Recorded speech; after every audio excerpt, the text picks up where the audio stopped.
Hello. Oh, look at that. We set up audio just right. How is everyone doing? We missed you so much. I've been fighting with my allergies. So if I sound a little sniffly or a little nasally or a little just off, forgive me. Um, I can't do anything about it. But I have no other announcements, so let's go ahead and jump into what you guys actually came here for, and let's go ahead and meet our players. Hello, everyone. It's so good to see you. I hope you're having a good time zone. My name's Avery. I am the community ambassador right here on the Rolling Nomads, and I am at Golden Gwydion on all the social medias. And this evening, I will be playing Calamus Acaris. Hi, hello. Well, I'm a little frazzled, but it's okay because tonight I'll be playing Cersei Aveline. I'm also Druid by night and all the things. I did everything backwards. We're doing great. It's gonna be a really good session for me. I can already tell. Hi. I am Azure, or simply Rachel, and today I am going to be the Bear Witcher, Ingrid of Sintra. Yeah. Hello. Tonight, I will be Relg, everyone's favorite criminal. I forgot my name for a second. Hi, I'm Az, or as I was on the social media, because I think I'm funny. Yeah. Excellent, excellent, excellent. Lovely to see you all again. It feels like 3 weeks. Relg, you may need to flip your camera quick on and off. You're frozen on my end. Wonderful. Love It's that. all good. Perfect. It's all good. Sweet, perfect. I am the Lasombra in the room. Sweet. Well, with introductions having been done, let's go ahead and jump into today's episode of Ways of Old. We begin each episode as we always do with a recap. Ingrid of Sintra, would you kindly? You're muted. Thank you. I was just saying, of course, I totally have this open, and now I actually do. Last time on Witcher Ways of Old, after a harrowing rescue of Elodie, our party finds themselves back at their cavernous campsite with the portal closed behind them, and Ingrid, on fire, putting herself out. Relg failing their stun save from seeing the magical fire.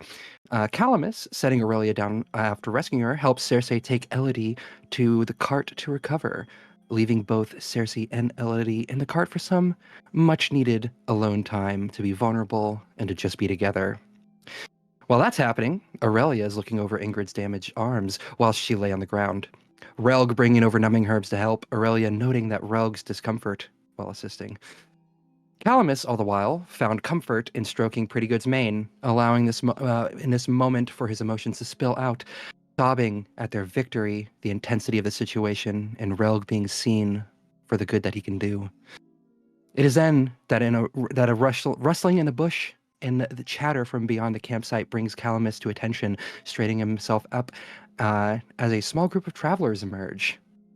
Here we meet Sister Invelia, a traveling priestess of the Great Sun, the main Nilfgaardian faith, and her retinue, a bodyguard of sorts named Vincent and a shaggy wolf dog named Sunshine. After a brief conversation, Calamus offers the sister and her companions a place by the fire for rest and music, even with Ingrid and Relg being a little more on guard at the situation where they are. And the apparent nature of Sister Invelia's presence here as a priestess of the Great Sun, Vincent seemingly not too happy about stopping either, but giving in to Sister Invelia's pleas. Cersei, having heard the commotion from within the cart, gets concerned about who might be bothering them before Relg sneaks up, peeks in, and gives Cersei a heads up, also checking on Elodie. Elodie, still suffering from the effects of the blood drinking, is concerned about the safety of Cersei and the party with these strangers, but Cersei manages to calm and reassure her love. Cersei then slipping out to join the group, leaving Elodie behind to rest. With the tense group now gathered around the campfire, Calamus begins introducing the party to their new guests, including returning the Serpentine Silver Sword back to the still injured Ingrid. Cersei begins a telepathic conversation between their group, the party encouraging Cal to be a bit more cautious given the Nilfgaardian nature of their new friends, even if they do seem nice. Calamus then, given the overall tense nature of the situation, begins to play his lyre while Aurelia pours the group some wine. Sister Envelia taking out a box of sun cakes and offering it to the party. Relg and Cersei taking the offered cakes, while Calamus politely refusing due to his new diet of, was it dried oats and mushrooms? With the festivities in full swing, the energy of the moment grows a bit less tense. Ingrid calming a little bit while while still watching the new arrivals closely, before Sister Envelia, noticing her burned arms, approaches Ingrid and questions the injury. Ingrid deflecting and choosing not to talk about the previous fight with Renwick, but instead pointing to the melted silver and scorched rocks of the caves, stating that her injuries were caused from a fight within the cave against the Bone Man, with backup from Calamus, who showed the antler as a form of proof. Calamus then asks further on the sister's travels, where she hails from, discovering that in fact she is supposedly from the Nilfgaardian capital. The discussion of Nilfgaard bringing out a bit of uncomfortable response from Vincent. Calamus rolls good friends, successfully making a strong connection with the sister, potentially opening her up to return in the future as an ally of sorts. Sister Envelia asks Ingrid then if she could possibly use some of her help to heal the burned arms, to Ingrid's hesitant acceptance. Vincent, suddenly taken aback by this, questions the sister for her use of stamina, locking the both of them in a brief debate of sorts. The lore master would like to let it be known that here are so many insight checks that happen this session. We're a suspicious group of people. Speaking of suspicious things, Calamus takes this opportunity, with Vincent's attention shifted to the sister, to spike his drink with some of Cal's infamous hallucinogens. Sister Envelia then begins making a circle around Ingrid, preparing a healing ritual of sorts before noting Ingrid's bear medallion, recalling the nearby old Witcher school and some of the rumors of what had happened there. Supposedly, not of the current inhabitants, however. Ingrid calling an immediate insight check, though confirming that she doesn't know much more. Ingrid then asks the hard question, why Sister Envelia and her crew were even wandering through this cursed land, Vincent drinking deep from the tainted glass of wine before attempting to shut down Ingrid's questioning. Sister Envelia, apologizing for Vincent's words, mentioned that they had met playing on the sand, a key phrase immediately caught on by Calamus and Relg. Sister Envelia's healing ritual goes off and begins to mend Ingrid's wounds while leaving some minor scarring. Relg and Cersei used a wet bag then to speak telepathically, noting the magical nature of the healing. With Sister Envelia's willingness to heal her, Ingrid decides in that moment to be a little more transparent about the tension with the situation and lets her full title of Ingrid of Sintra be known to the new friends. Vincent is just high AF, staring at Cersei at this point. Everyone's slowly starting to notice, while Calamus confirms telepathically that he had in fact spiked the old soldier's drink. Sister Envelia offers sympathies to Ingrid with the knowledge of her title, Ingrid growing a little less suspicious and more calm. The Sun's sister stating that perhaps they were destined to meet here. Now ventilating, and sweating profusely, Vincent glares at an area behind Cersei. Sister Envelia checks on him, only for him to grab his sword, move the sister behind him, and aim his blade at the area, obviously seeing things that aren't actually there. He attempts to charge the non-enemies, only for Calamus to trip him. Elodie, coming out at this point, having heard the commotion, intent on protecting Cersei. The sorceress then slipping away to calm her love once more and bring her back into the cart. Elodie, in a confession to her that she would have killed the man for her, also in an attempt justifying her actions, still affected by the drinking of blood. Relg taking note of the fact that Vincent is having an episode, thinking back to his past lost friends, comforts the old soldier. Sister Envelia takes note of Elodie before Cersei is able to move back into the cart. Calamus and Ingrid coming to calm down the situation, with Calamus explaining a bit of Cersei and Elodie's love, while Ingrid offers the sisters some of her wizard's grass to help Vincent with his episodes. It is then that Sister Envelia and her retinue depart the group as newfound friends and potential future allies, and the episode came to a close. Excellent. Very well done, Ingrid. This is where we find our friends now. Still amidst their campsite, Aurelia, Calamus, Ingrid, and Relg on the exterior of the cart, and Cersei and Elodie within. those on the exterior, your friends have your friends. New companions, travel companions have wandered off to their own fates. What are all of you up to? Well, Ingrid, I do think you were right. I don't think we can stay here very long.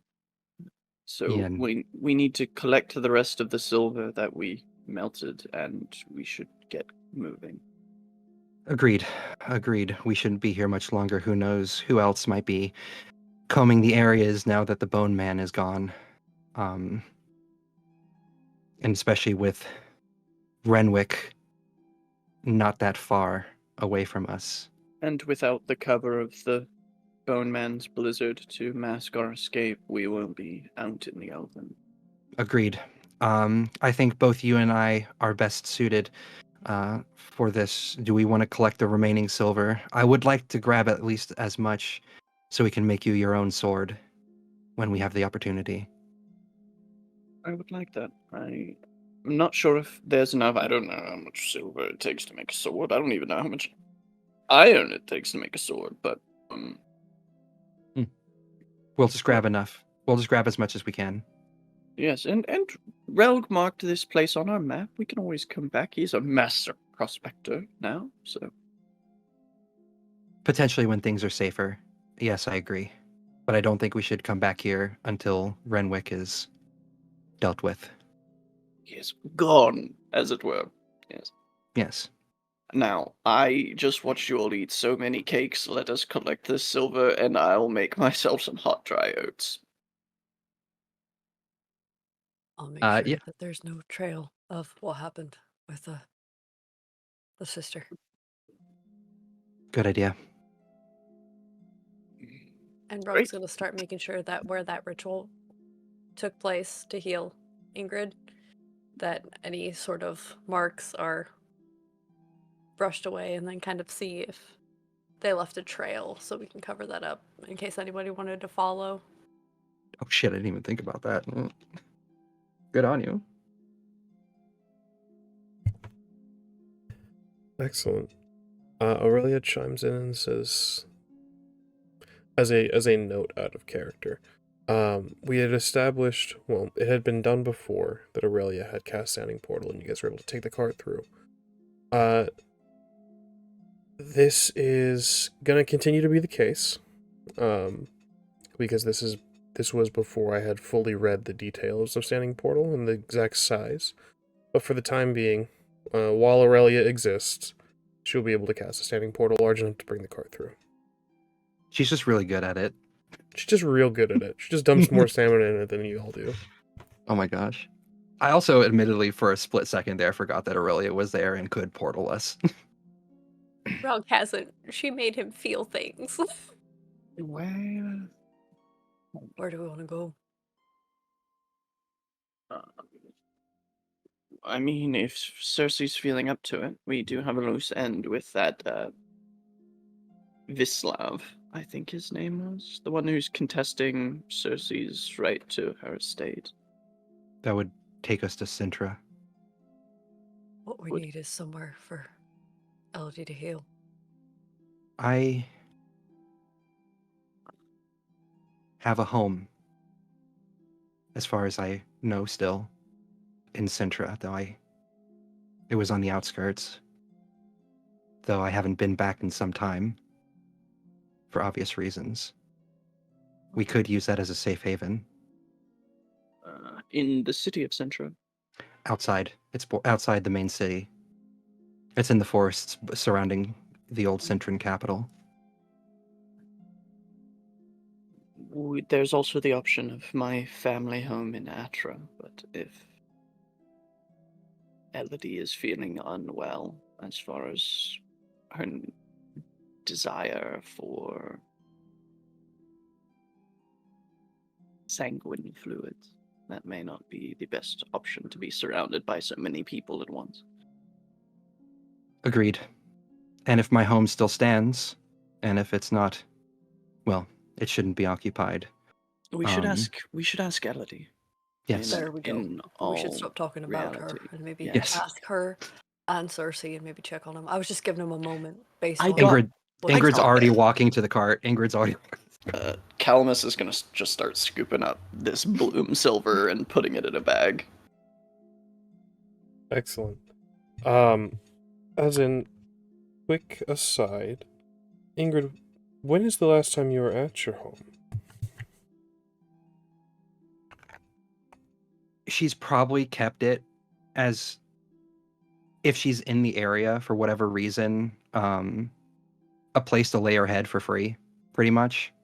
A place to it's kept in the forest so she can keep it mostly hidden as best as she can, and also just away from people.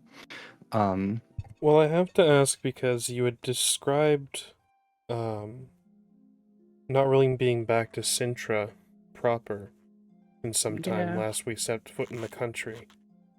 So, given yeah, timelines, I would say it's been about 15 years. It's been some time.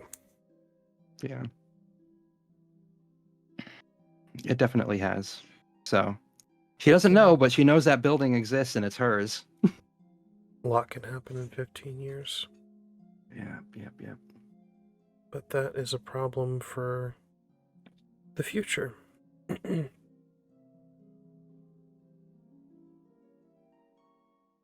We rewind the clock just a few minutes. Cersei, while this conversation is taking place, you're with Elodie. Last I remember, we were holding each other, but she was she had stopped in the middle of transforming. So she remains. I think Cersei would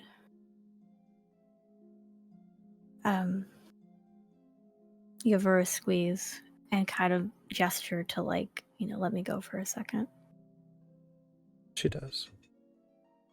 And Cersei will actually get off the bed and on her knees and look up at Elodie and take her hands. And say, my love, I won't pretend to know what you're dealing with or going through. But I do know that I do know you.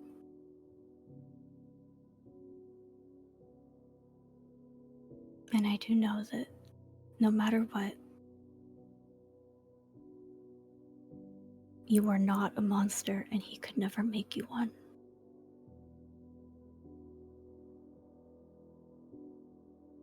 We can get through this.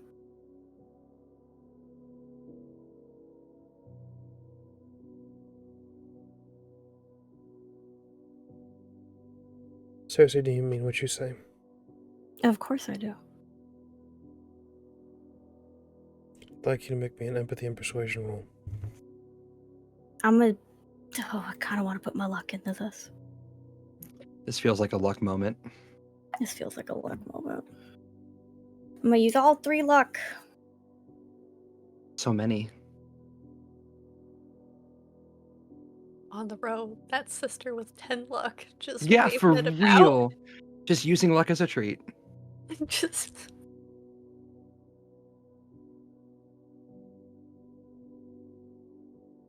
It was almost a 10. Okay. What's my persuasion? Oh, my persuasion's not bad. 9. Okay, 9 plus 5 plus 3 plus 8. 25.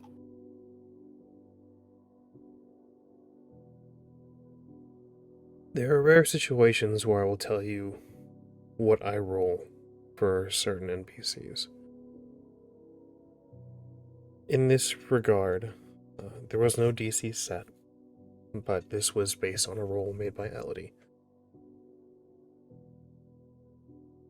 The fact of the matter is, she is not a monster. She is monstrous. She is a higher vampire, but she is not a monster in the way that we regard Renwick or the Emperor. But she is convinced she might be. She bought into the lie, and she's lying to herself, so she chose to roll deceit against you. Not against you to lie to you, but to lie to herself.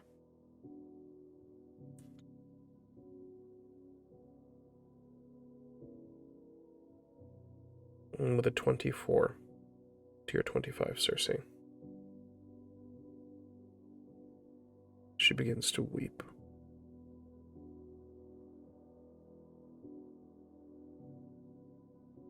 You can see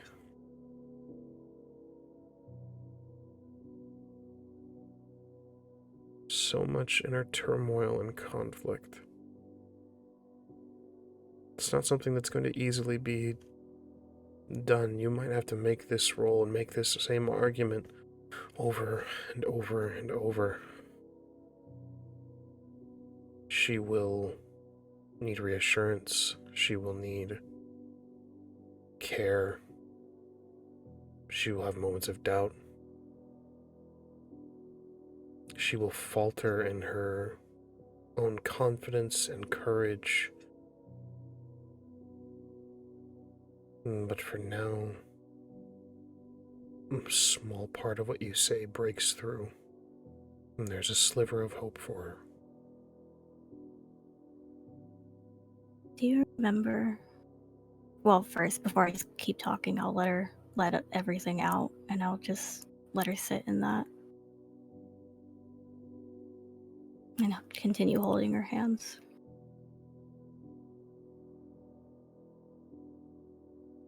She mutters things here and there between the sobbing. Some of it's to you, some of it's apologizing to people that she fed on, that she watched Renwick kill. People that he made her kill.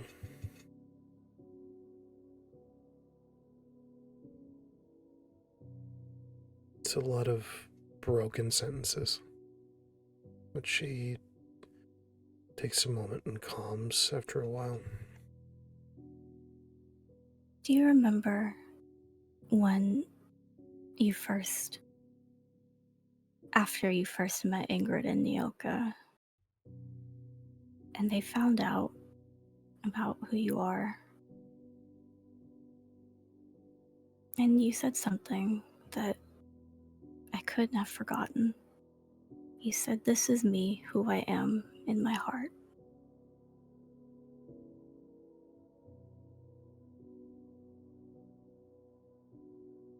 And I never doubted that.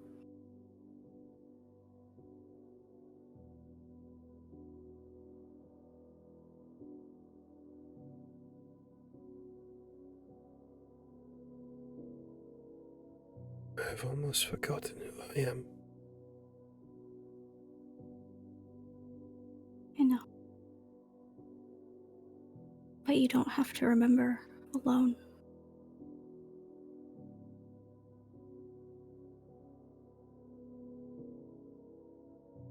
What if I am changed? What if I'm not who I was?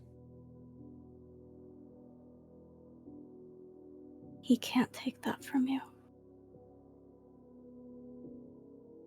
You determine who you are.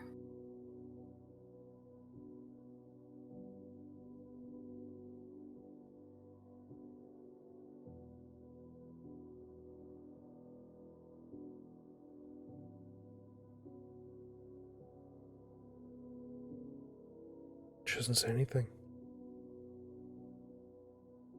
After a moment, Cersei will kiss her hands and say, "I have an idea." She nods. Would you like to get cleaned up? There's a river nearby. She nods. And Cersei will smile and be like, "Okay, me gather everything. Now, you know you probably want new clothes, and you don't wear dresses, so you can wear my pants and my blouse if it'll fit. And I need to grab something for you to tie up your hair because I know you prefer to have your hair tied up. And just kind of almost manically going around the cart trying to gather everything and distract and make her feel better. You do this, you catch little bits and pieces of a small smile forming at the corner of her lips. As Ingrid, you reach the cart. She's gonna knock, knock, knock on the cart. Cersei, it's me. May I come in? I'll look to Elodie. You see she flinched, but she nods. With what I have in my hands, I'll go over to her and kiss her cheek. Come in. Ingrid's gonna pull herself in, and she sees Cersei first, and it's her normal kind of like neutral stern look for a minute, and then she sees Elodie. And what does Elodie look like right now? She's currently in rags, essentially. She looks still incredibly injured. Just from wear and tear. There's not really like outward injuries on her body, given her enhanced abilities of healing, plus what was done prior. But she just looks a little broken.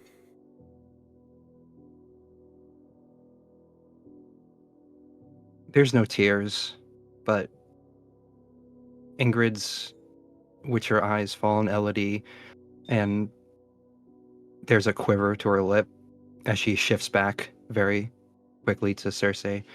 And she's going to say, "We can't stay here for long. We must go. We don't know who else might be near, and we don't want to stay anywhere near Aaron Kaduk. We have a possible plan." Okay. We were going to bathe, but that shouldn't take long. Yeah, no, that's perfectly fine. We still have to pack up the camp and make sure there's no trace of us left behind.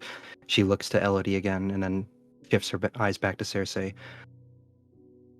One possible avenue is there.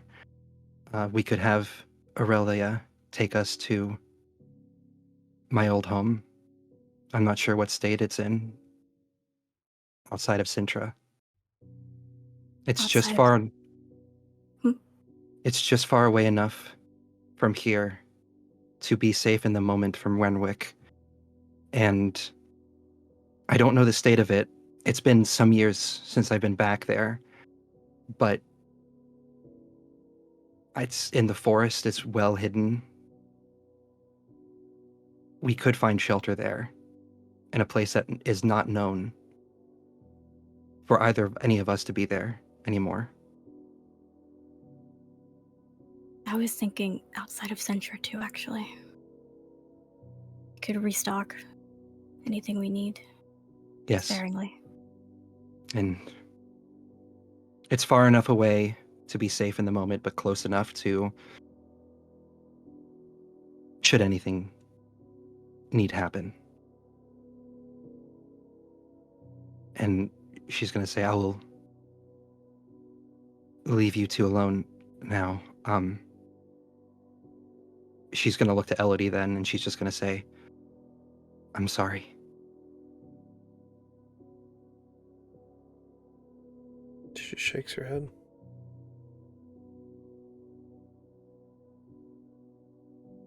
Ingrid opens her mouth as if to say something.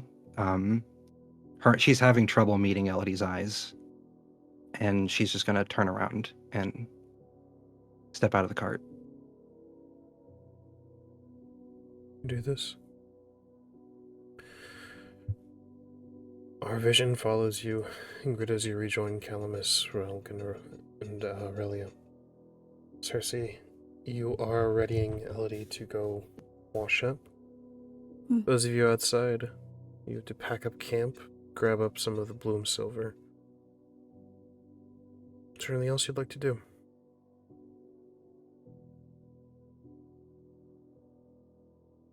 Rogue's helping with the silver once the ritual site's been destroyed, and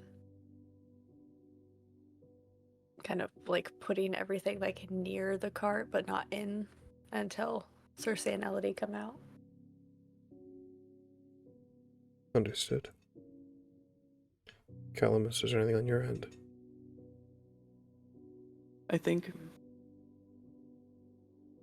just kind of as they're gathering in silver in the nearness of one another, Calamus will just sort of look up to Raoul.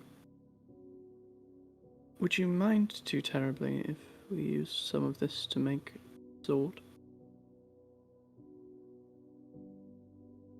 No. I mean, you found it, and how mineral rights work is this is technically yours. I found the silver so that we could make weapons. Love. Nonetheless, you found it, and therefore this silver vein, you currently have the mineral rights until some mining company might purchase it from you, etc., etc. It's a lengthy process. Elves don't get rights. Is this before I joined or after? You can say you're coming out right at this exact moment. At the line, elves don't get rights. Whoa, I did not hear that. My brain shut off for a second. We are changing that. We're working towards it, but maybe Could we we- put under your name.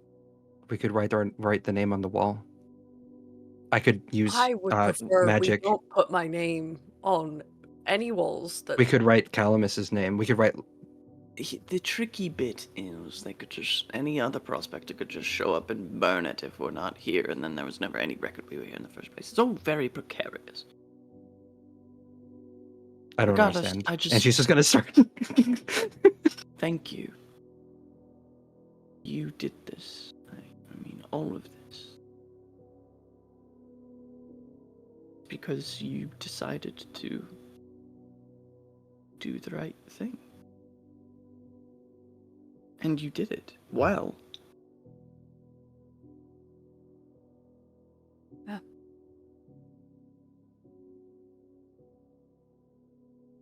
And For I once. think maybe tonight we should discuss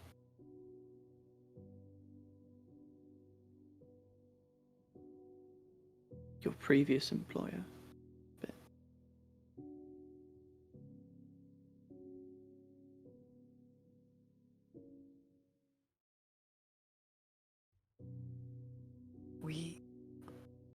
We should. Probably. Whatever you wish to speak about, I am always willing to listen. God, you're so quiet. I thought you walked away and now you're here. We're not that far from each other. This is not a big Oh, area. You're right. It's a cave. It echoes. You're right. You're right. Yeah. Okay. I just have one of those voices, I guess. I mean, yeah, she's just kind of been like moving around like between the area that we've been hanging out in. Once they get all the silver kind of collected and everything, I think I'm going to make a little something for Elodie. So I'm going to hang out in the cart for a moment, and I'll be out in a little while, or when they get back, or something. I don't know. All right. Okay. It's at this moment, Cersei, Elodie, you and Elodie have gathered what she would need for her to wash up and be in a better state of dress. Would you like to meet everyone, or do you just want to go? I'd like to see the people that have been keeping you safe, yes. You'll like them. They seem efficient. That's a word for it. Fast. You know, Maze, it continued to surprise me. Come on. You go to step out of the cart, and the doors swing open, and then there Aurelia is, with packs and like sacks of things from the camp. You can see like bedrolls and such that are not rolled properly. You can see packs that are just kind of bundled and then kind of just wrapped, tied. And she can see her hair's a little like, she got the like, I bent over and then didn't get a chance to straighten up my hair because my hands were full. And she looks like as unkempt as you've seen her in a long time, which isn't a whole lot, but she just looks like a little irritated that she's the one like moving shit. Unkempt is better than dead. And she looks at the two of you and says, I apologize, didn't realize that we were occupied still. Oh, Aurelia, this is, wow. Elodie, this is my mentor, Aurelia. She throws the things to the ground and then steps up into the cart, takes Elodie's hands, and says, I've heard so much about you. It's such a pleasure to finally meet you in the flesh. See, Elodie's usually, you remember her being calm and cool and very suave, but she looks very, like, taken aback at this woman just stepping up into her space, taking her hands, just being very, like, energetic. She doesn't say anything, but so Aurelia kind of just continues to say, you look lovely, even amidst all the muck and dirt. Can see what she sees in you. You are beautiful. Elodie kind of looks and says, can see that, not entirely sure that, Cersei inherited silver tongue. Aurelia kind of smiles and says, she can when she wants to, yes, but it's the skill she's not quite mastered. There's interaction here, Cersei, that's kind of going on. It's like, Aurelia's your mentor, Aurelia's your teacher. In a lot of ways, she's like the closest thing you have to a mother, and there's a sudden, like, wave of emotion that washes over you, almost like embarrassment, maybe? Difficult to say. Yeah, she definitely is like, damn, am I really that bad? Just in her head, like, okay, that's fine, this is fine. You can see, Aurelia begins to load the rest of it into the car. She's like, I don't know where any of these things go, so you're gonna have to forgive me. I'm just gonna put things where they fit. Fine. I appreciate it. Aurelia. Thank you. It's fine. I am happy to For be out of Vara too, so. No, it's nothing, dear. I'm glad to see the people that you've allied with are effective. Although, there's quite a number of things I have questions about. She kind of points toward the door and looks at the vials of ingredients that you have from your alchemy. All the alchemical components and the ingredients and such. Some of the vials of potions and random bits and bobs that you have acquired and took from Vizima before your shop was... well, it's not really confirmed that it's destroyed, but before Vizima was sacked. She points and says, are you are aware that you have these things, right? Because that would have made that whole endeavor a lot easier, right? No one mentioned this to me. No one bothered to tell me that you had these things. I could have used that one in particular. She points at a vial that kind of just has almost looks like honey liquid, though not as thick. This is the storyteller just chiding us with. Yeah. Yeah.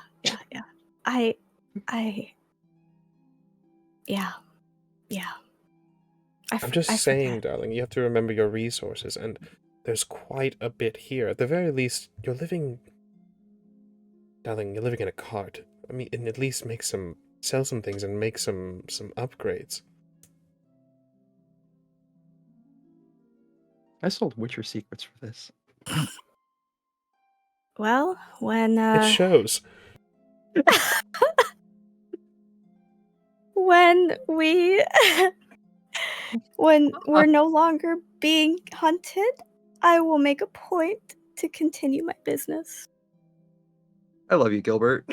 Just saying, some of these things could be useful, even if they're just passed along for coin. No, you're right. I'm going to take better care to remember.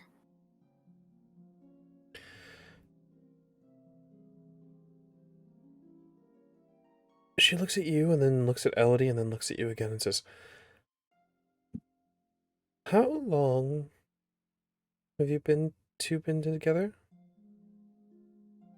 Look at her.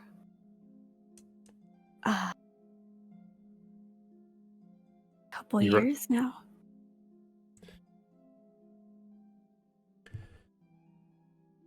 Elodie chimes in and says, "I met her when her shop was still the Fox's Jaunt." She nods. Aurelia, I mean. I see. That must be... Good to know the reason for your name change and your sudden upturn in profit. Excellent. Well, I'm Okay. going to finish packing the rest of all of your things. So, go about doing your business. Thank you.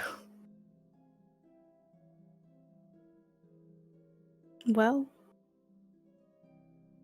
Oh dear. Okay, shall we? Elodie kind of nods and says, "Did she just call you a pet businesswoman?" I'm going to choose to believe she didn't. She's a little bit prickly. That's just how she is. You get used to it. She follows you out of the cart. Kind of look at what everyone else is doing. Take some narrative And- control, everyone. We... Ingrid's. Mhm. I was gonna say Ingrid's probably just finishing up, making sure she's scattering the remains of the bonfire, and kind of trying to blend it in with the rest of the brush that's kind of around to try as best as she can to hide like the scorch marks on the stone beneath it and whatnot, and trying to hide the fact that there was a campsite here. Understood. Well, Calamus, what are you guys up to in this moment? I know you guys wanted to gather up some of the silver, and Calamus, you were going to speak with Elodie, if I'm not mistaken, correct? Yeah. I think Calamus was actually approaching the cart when Aurelia went in and was like listening to that whole thing and is just standing outside of it with a very like this bitch expression. Oak was going to go put the silver in the cart. Hmm. And Yeah, it's just like, Calamus. yes, I'm not listening to this. Yeah, you guys would... Aurelia would turn, Cersei and Elodie would exit, and Aurelia would see the two of you, Calamus and Relg, and just kind of smile. Looking at the sacks, pails, whatever you have really of silver, and just kind of charming. Continues back over to the camp to help. He fucking terrifies me. I don't know what to say about how that won't get me immolated, so I'm just going to go into the cart now. And Calamus will just kind of like that knock that you give while you're opening the door, like. Sorry, don't mean to intrude. Just getting some silver into the cart. No big deal. We definitely, didn't invent a new way of mining or anything. It's fine. Certainly You- impressive. Elodie raises an eyebrow. You're her. Oui.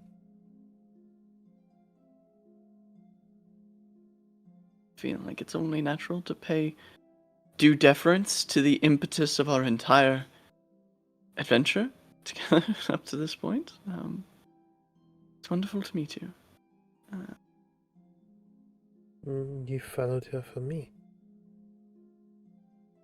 Of course, there is no greater cause than love. It's love that binds us. It's love that lifts us up.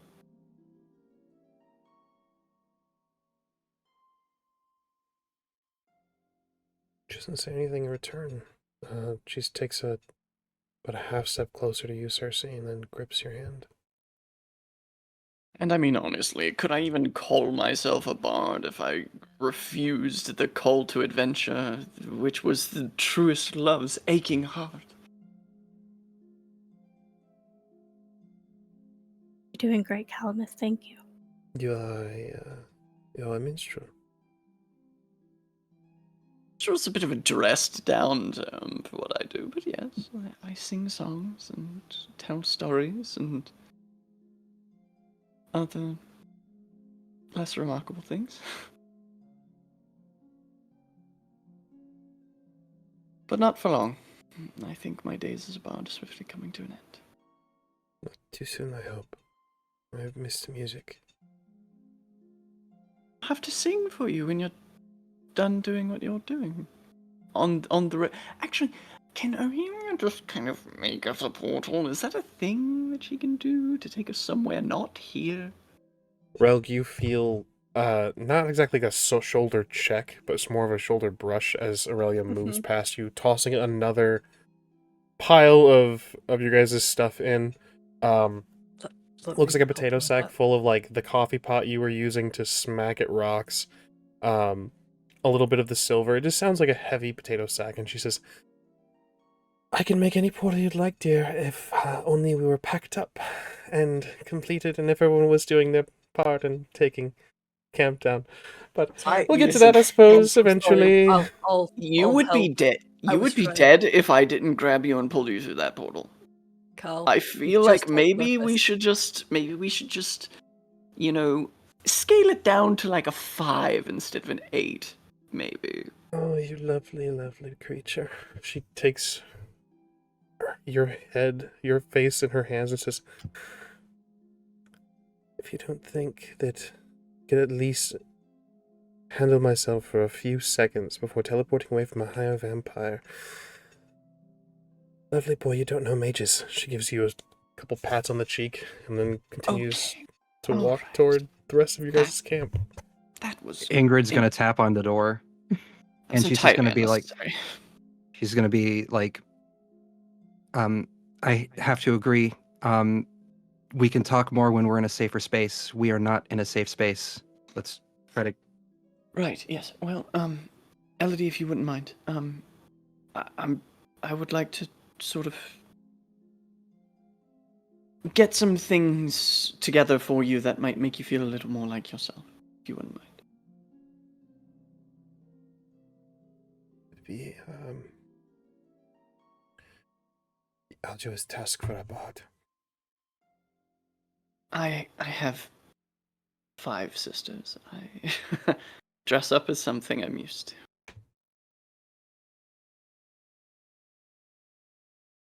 She nods. I wanted to be a surprise, so I don't mean to shoo you, but if you wouldn't mind. Right, you're right. We were on our way anyway. But before, Calamus. Yes, darling. She'll take out the pressed water lily and hand it back to you. Oh. Thank you. Anything for you, sweetheart.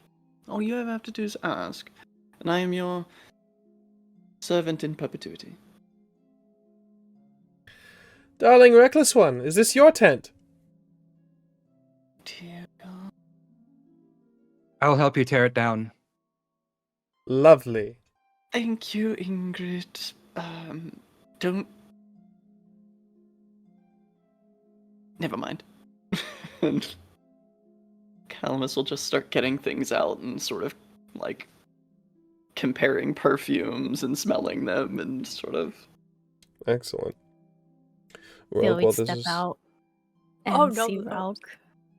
Yeah, the minute Aurelia started being like, if only someone would help, Rogue was like, sorry, ma'am, yes, on it.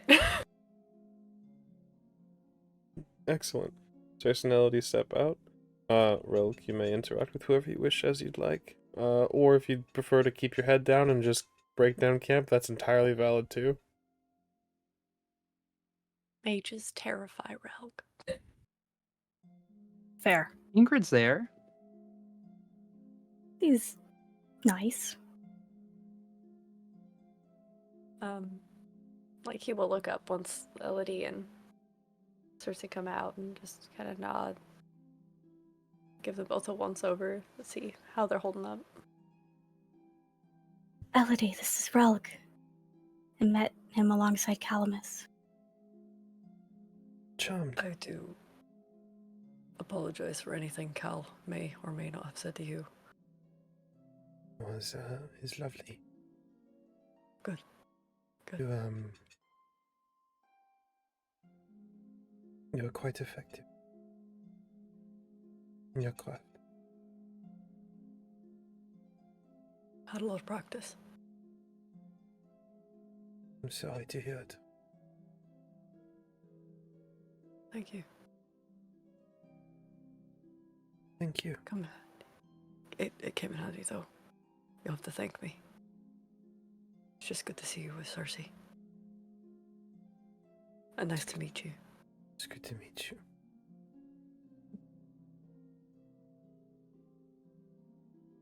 Friends are meeting my girlfriend. I'm so happy. And your pseudo-technically mom mentor. But that was something. She, silence lingers for a moment. No one breaks it. It's...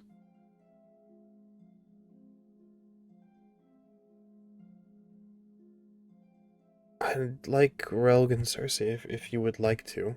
This is an optional role. If you'd like to roll empathy and human perception. This would be on Elodie.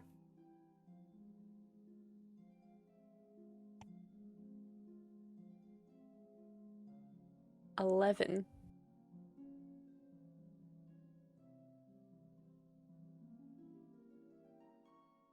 17. 17. Relg, you don't catch it. You think maybe... Well, you tell me, what does Relg jump to? What's the conclusion that you would jump to? Someone's stopped talking, but kind of is just staring for a moment, and... What's that conclusion you would jump to if they're just kind of looking at you? For Relg, that's assessing someone and a situation. Being in a new environment. With new people. Yeah. You think she might be assessing you? Relg, it might be just maybe sizing you up, or getting a feel for you. Cersei, you peek a little further.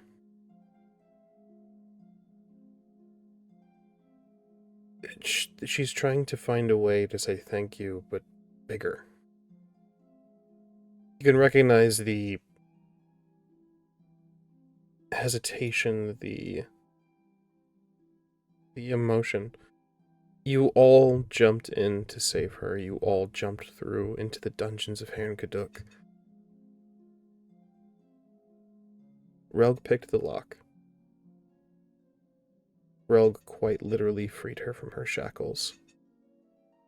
And was the first. While combat was happening, while an Alp, while the Arcane were being dealt with, Relg was fixed on one task. Freeing her. It's not to say that she doesn't appreciate the rest of you, but this was... While chaos was going on around her, Relg picked a lock. A simple, lesser task, some might say, to slaying monsters. But Relg freed her.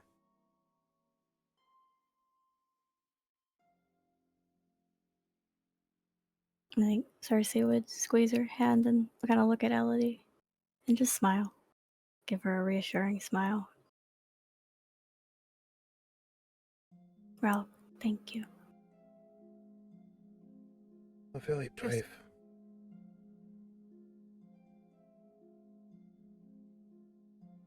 I'm trying to be. I have a lot to make up for.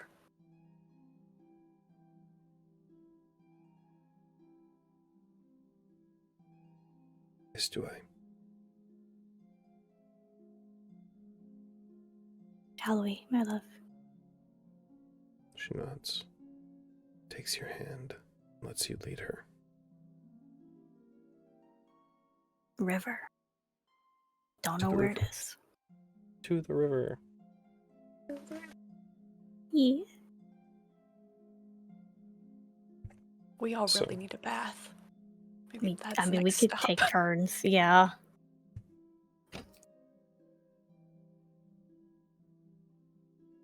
As a bit of a note, small river.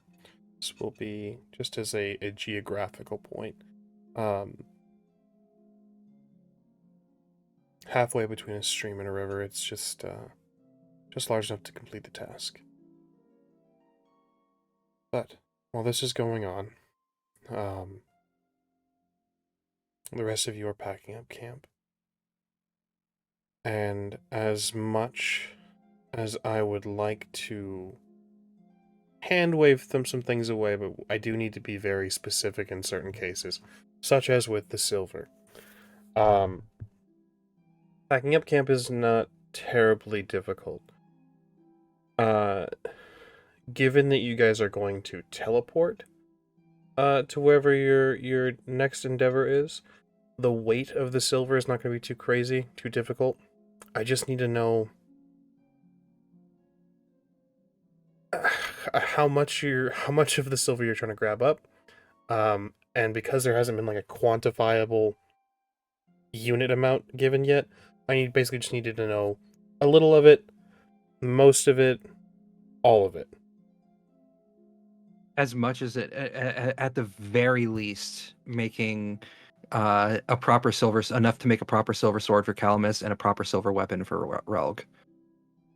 That is an And interesting... enough for a mistake. I Excellent. see you. So I must ask, does anyone have a diagram on how to forge a silver sword?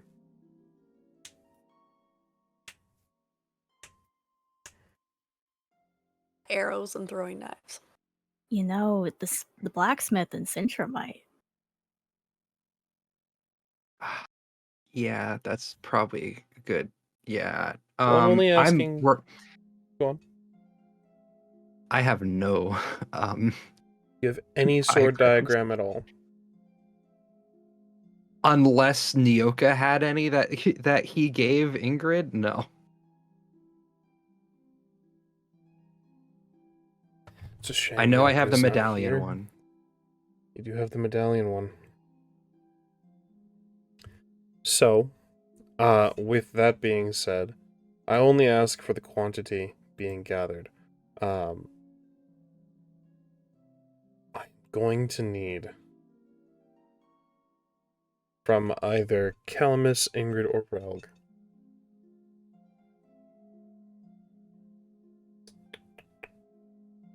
Let's call this craft and crafting, just to see if you can identify how much metal you guys would need for a sword, a medallion, and a mistake. Who has the highest crafting of us? It's not going to be me.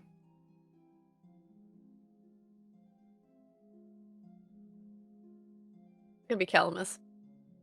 Excellent. Yeah. We're gonna ask Calamus. How much? For reference, my crafting is 0. And my craft itself is 3. We don't need to make more throwing knives or arrows. If that's leaving evidence, you just grab the ones you used. You don't leave your signature on your weapon. Exactly. You don't leave a signature at the crime scene. That makes you a serial killer, not a contract killer. Oh my god. Calamus, was that number you threw up, was that the result of your roll, or was that your base? That was my base. Mm-hmm. And actually, that was just my crafting attribute. Yeah, you definitely have the highest of us. I have 3 in craft, but it specifically says painting. Do I count that here or no? Yeah, it's perfectly fine.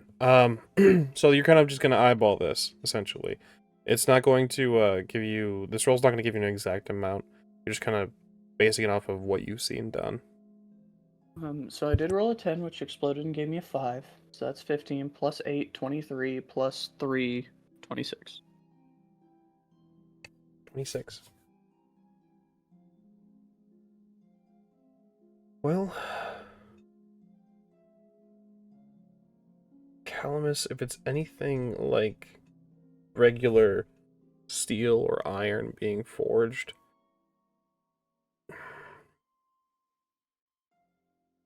you can kind of identify you're going to need a good chunk of this. It's difficult to quantify really, but you're going to at least 3 units. And that's given, like you say, you know, painting is more the expertise, but this is, you've seen the steel swords be forged. It's certainly, it shouldn't be too difficult. You should be able to scoop up enough, and it's just better more than less, you know? We should just bring all of it that we melted down and be safe rather than sorry. If we're going that far, I mean, I do have somewhat of a speaking relationship with the castle blacksmith in Temeria. I also know quite well a rather reputable smith in Skellige.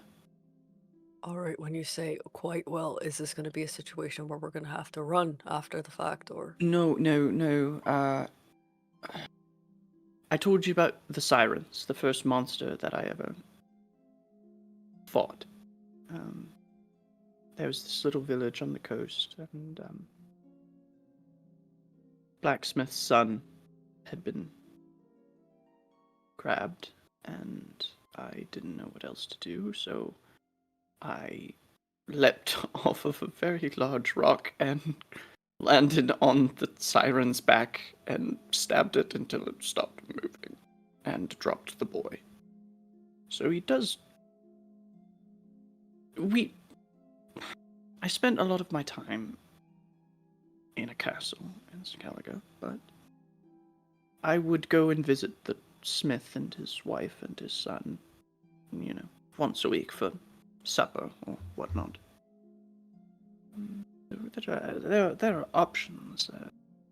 Skellige, though. We're not heading to Skellige. We're heading to Sintra. Is it that where we're going? Did we make that decision together? I'm busting your chops. I do not know what that means. It means I'm giving you shit. Why would you give me shit in a serious situation right now? Because we have to make light of things or else they just drag us down.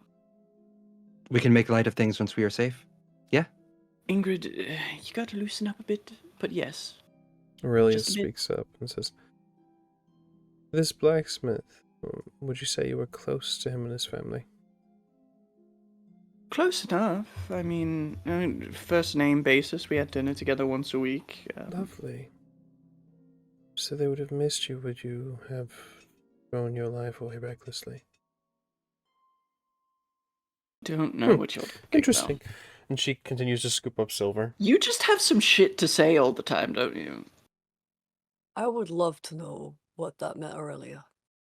Yeah. What did you do?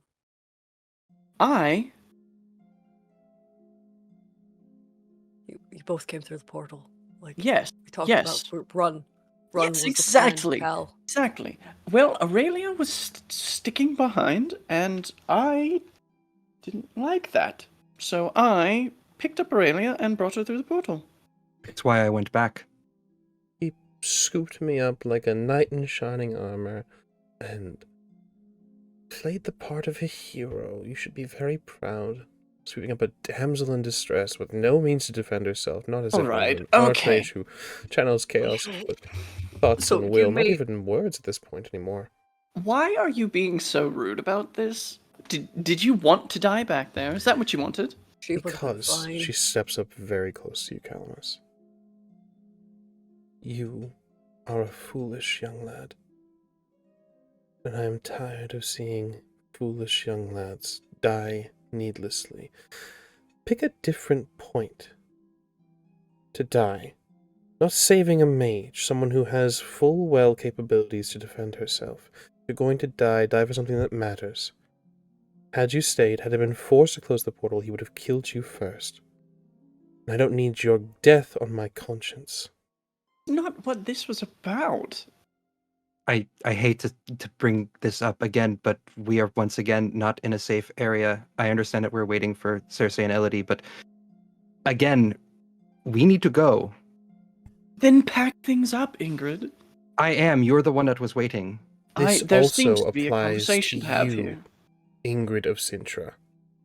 Oh, shit. Waiting for the last word? One last sword strike? Are you fucking serious?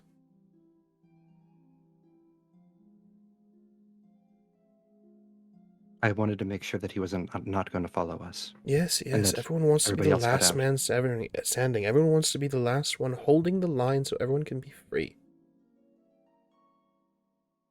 Keep that mentality, and you'll all end up dead. Let me be very clear. I am paying you due deference because you are Cersei's mentor and she respects you greatly. But make no mistake, I would have slit the tendons of your very legs if I thought it was you or me getting through that portal. I was returning to my man, regardless of if you fucking lived or died.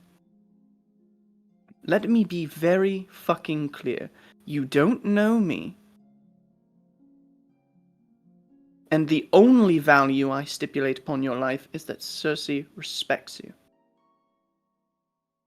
And I love her as I love my own sisters. You think you're the only storyteller that wanted to be the story?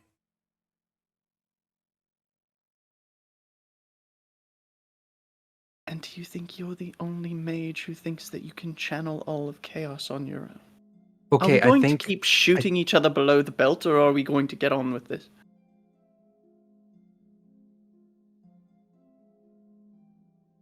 I'm not Doesn't mean- afraid of you, Aurelia. I don't care who the fuck you are. I don't give a shit about Aretusa. I care about Cersei and Ingrid and Relg and Elodie. Oh. So go fuck yourself and either help us get things together or Ingrid go. stepping in between them. Ingrid stepping in between them and is going to place a hand on Calamus and say, "Let it go. Just go do something. This is not being productive right now. The last thing that we need to do right now is fight." And I can't believe I'm the one saying this. I'm gonna go. I'm make not- Sure everything good's okay. I'm not going to let some old shit crone talk down to me either. And Calamus will go pick up his tent and start rolling it up.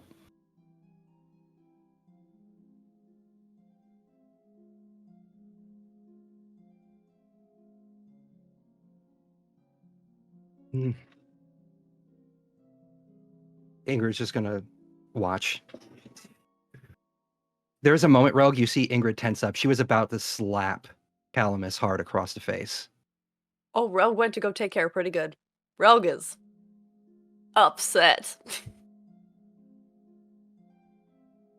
Calamus, where do you go to? Taking his tent down, rolling it up, putting his journal back in his bag.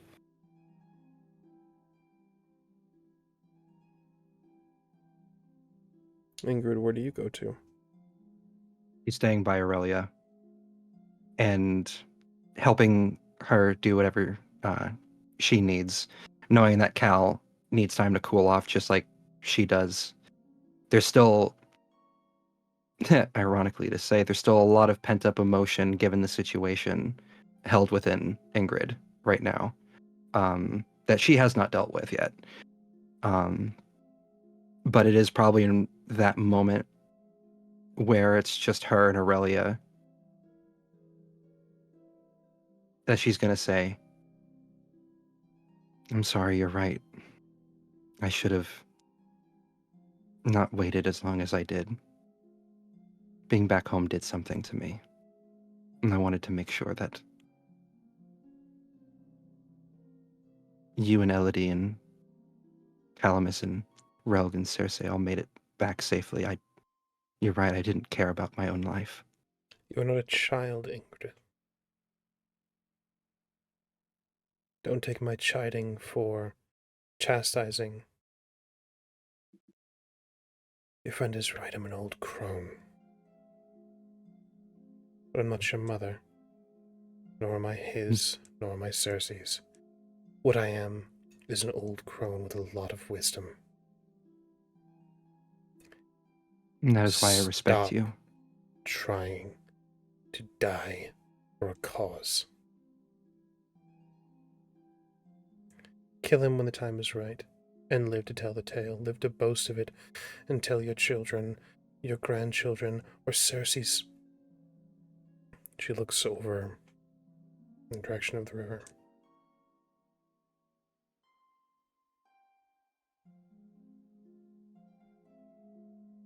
All of you with your goals and aspirations, your vendettas. And these things will blind you and leave you dead in an unmarked grave. I'm going to ask you then. She's still moving, like helping pack up whatever it is we're working on, but she does look at Aurelia, and while there's no tears in her eyes, there is sorrow there. And she's going to say, how do I move on? How do I let go?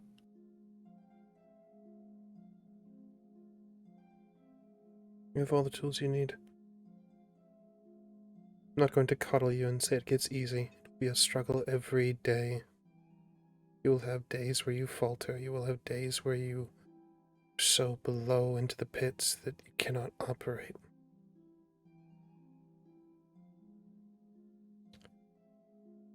Each day will be a struggle and a fight. And because you are what you are, you will have many more fights than most.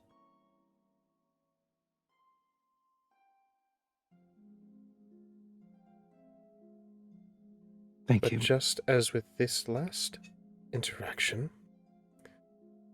we continue to fight. We don't rush foolhardily. We don't lose sight of the goal, and that is life.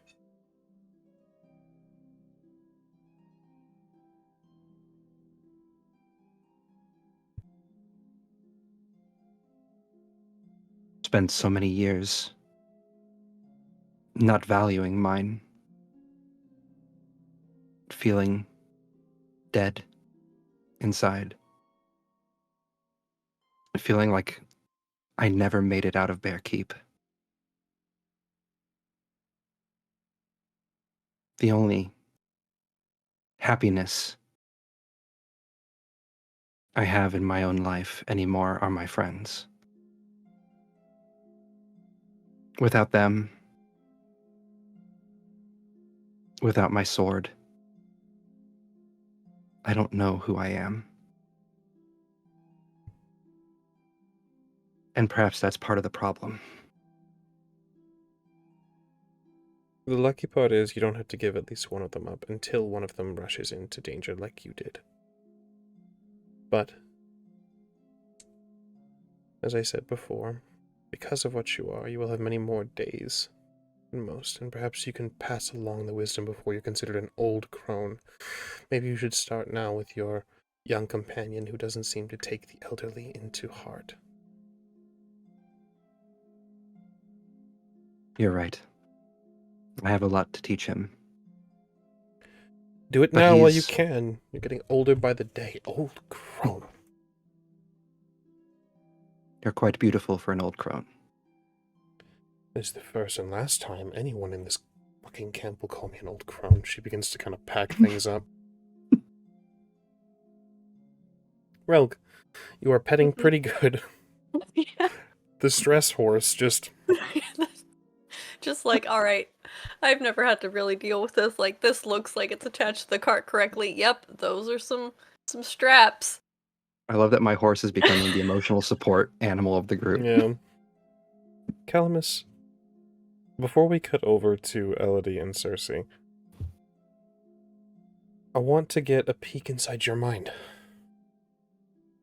You have no Sure. one to speak to like Ingrid, and you don't have a stress horse like Relg. But let's dive into Calamus's psyche. Calamus, oh gosh, that's such a big question. I think in this moment, despite how it may have outwardly been portrayed, that was not a very emotional interaction for Calamus. That was just kind of a tete-a-tete. Like, when you travel in the circles that I'm sure that Cersei, Aurelia, Calamus have traveled in, where you're, betwixt nobles and bards and kings and paupers, when you're all kind of in the center, one has to gain the ability to go shot for shot, if you will, as far as verbal repartee is concerned. To engage in social combat. And there is a part of Calamus that is very aware of the wisdom in the words that Aurelia said. But Calamus is, at least as far as humans are concerned, normal humans, he's too old to be a boy and too young to be a man grown. And he's kind of in that spot where, he's been to so many places where these village elders have tried to counsel him against things when they've stayed in their little fucking corner of the world. They've never traveled, they've never gone out, they haven't seen people the way that Calamus has seen people. And there's a part inside of Calamus with having a 10 in empathy that is, you're projecting your insecurities on me. Like, this is not about you caring how I live or die. This is about you not wanting it on your conscience, and that's fucking selfish. But there's also that part of Calamus that's like, this wasn't a fair situation to anyone. There were no good outcomes here. No decision was the right one at any step of the way. We made a series of decisions with very spotty information. And Calamus has seen his share of combats, whether just watching them or being a part of them. And one doesn't have time to second guess oneself. One relies on one's instinct, and that's that. And so, yeah, that was just a very surface level tete-a-tete for him. I think where his mind truly is that, one, he's thankful that Cersei didn't have to see that. Calamus wouldn't have wanted Cersei to see him that way. But Calamus is also the kind of person who will never stop defending his friends and himself. He does seem like the type of person to defend his decisions, his morals, to the last stand. Yeah, and I think at the moment that Calamus is sort of finishing getting all of their things and the things that Relk had left in the tent all put up and situated for transport. He's just thinking, about how he this confrontation in particular he's going to have to remember for the rest of his life, because there will come a time, if he does become a Witcher, where he lives long enough that there's the potential that he will become jaded and rude the way that Aurelia has been.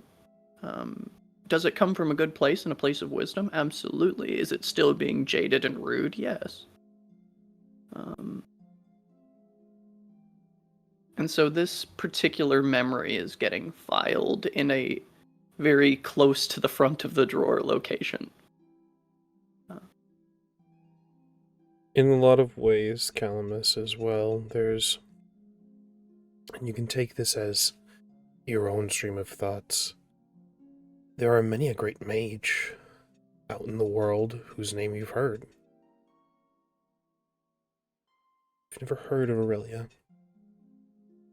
In a lot of ways, perhaps that makes her more like those village elders, where they sit in their hovels in their little hole in their corner of the world.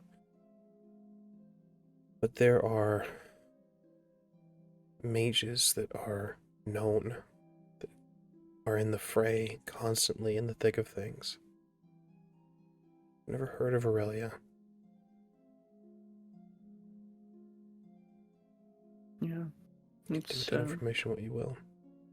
It calls to mind a Temerian proverb that he heard once, that a rooster crows over the same coop always, but the mourning dove can sing its song across the continent. Indeed. And with that brief moment into your psyche, Circe, you and Elodie have reached this small river. Task is at hand. Take narrative control.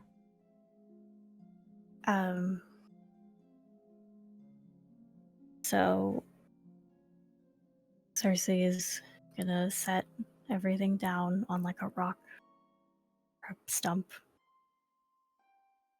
and kind of like rub her hands together, like, oh, we haven't done this in a while. I don't want to be like forward.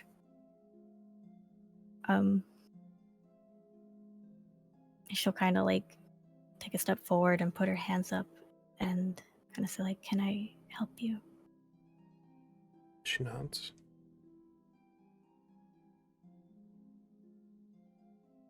I help her disrobe. I'll do the same. And just kind of start helping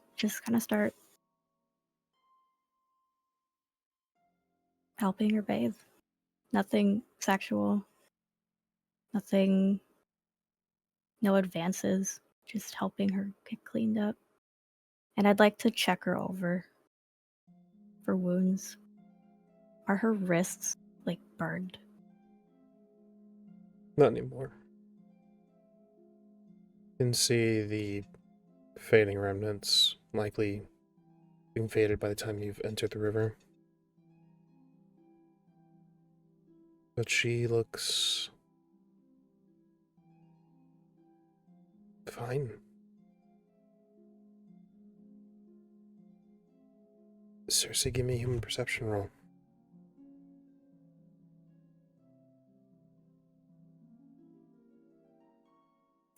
Another 17.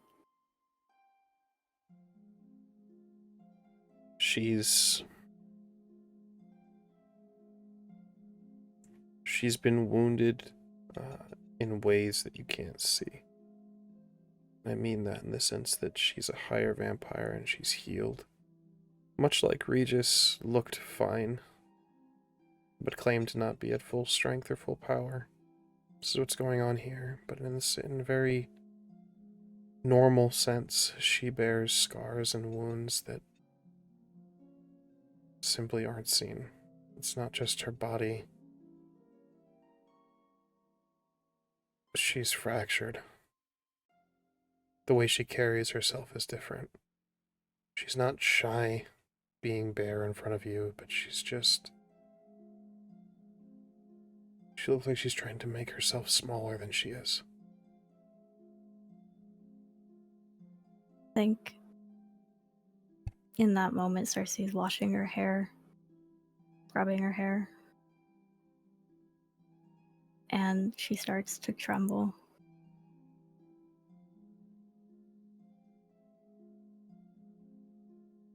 I'm sorry I didn't come sooner. Sorry I wasn't strong enough to run. Wasn't fast. It's not your fault. I was supposed to bring you information.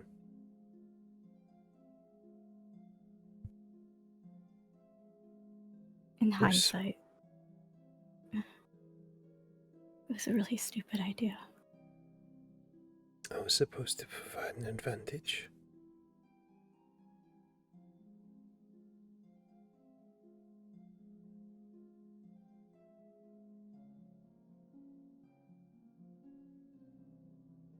None of this is your fault. It's not anybody's fault.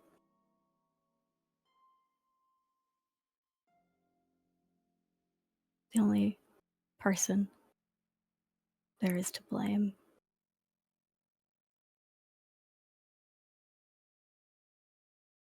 is the same one who's been the cause of all this shit that I've been dealing with the past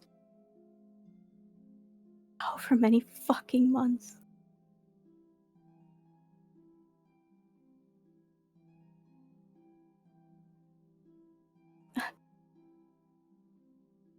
It doesn't matter. It doesn't matter. I'm sorry.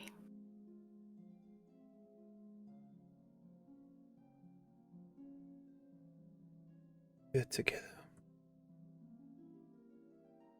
It's all that matters. Yeah. Of course.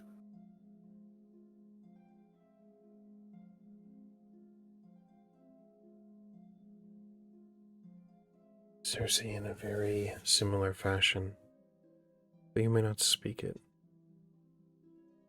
I want to dive into your psyche.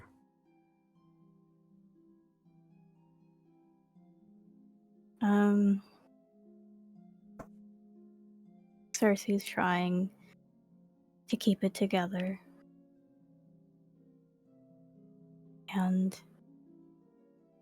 be strong and be the pillar that Elodie needs. But she's so angry.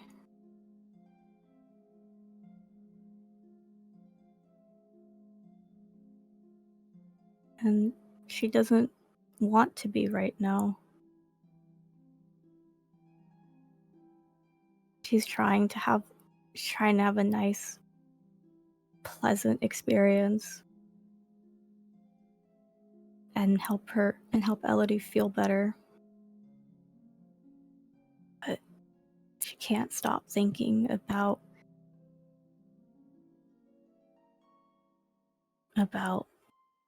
Vizima and Bruges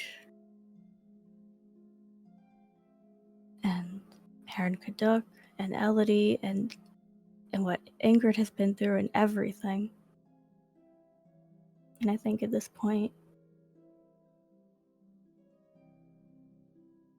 she'll kind of, her hands are shaking. She'll probably put her hands together and try to make them stop.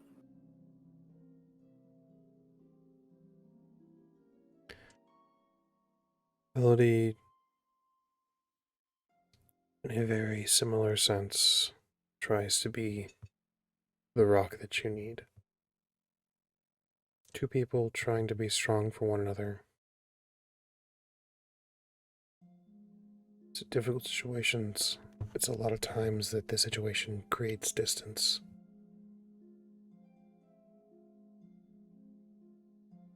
That thought might make you more angry. Even in the situation you're in now, where you are at peace, you're together. She's being cleaned and a semblance of herself is shining through. It's tainted by anger, by what he did. You're angry, and in this moment all you want is to just be in this moment with her. Anger is a very terrifying thing, Cersei. Anger is a lot like chaos, which means it's also very powerful.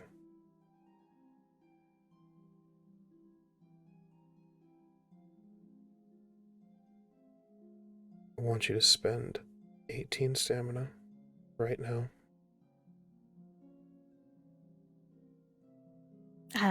Have I recovered my stamina? You may, if you'd like. Okay, because I had 18 left. Okay. Do we all have recovered stamina? 18 stamina expended. How angry are you, Cersei?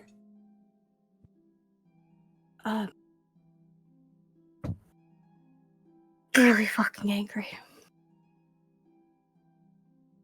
What do you wish could happen? I wish his heart would stop. I wish all the blood would come out of his body like it did that one soldier. I wish he would be forgotten from this planet, from this continent, from this world.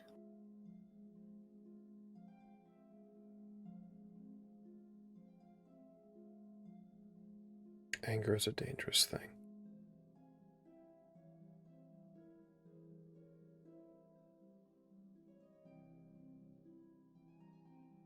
Roll me a d10.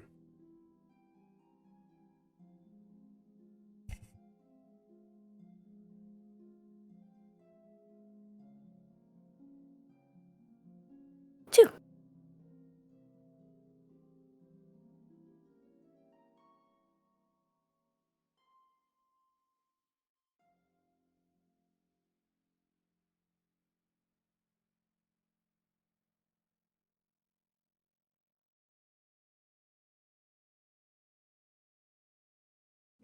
Gilbert's silence is concerning me. I'm nervous here. What the hell's happening? Look, what concerns me is the forget him, and we are the nearest people in the vicinity. Oops. Are you gonna make Ingrid forget her trauma? You feel a small wave of lethargy wash over you, Cersei. It's just as if energy is being drained from you. Maybe the days are catching up.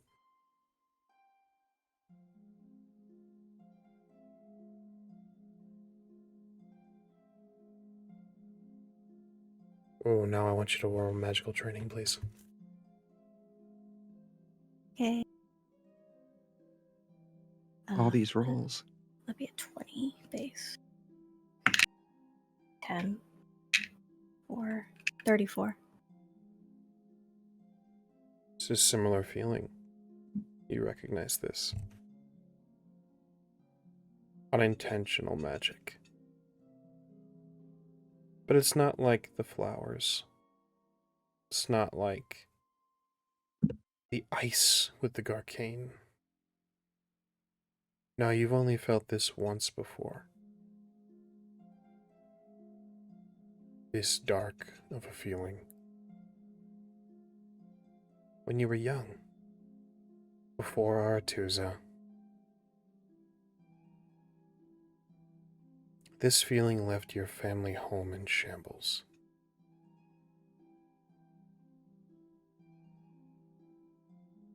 Spirits set free. Specters and ghosts ravaging and taking what they could. There is only calm around you.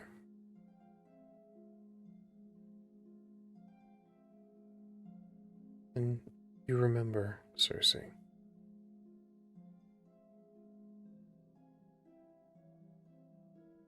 You were trained in hexes so as to avoid them, so as to recognize them. You have a few that you know yourself. But further than that, hexes are only a controlled version of what curses are. There is no control of a curse. This stems from hatred and rage and anger and fury. And there is no formula for it. There is no way to teach it.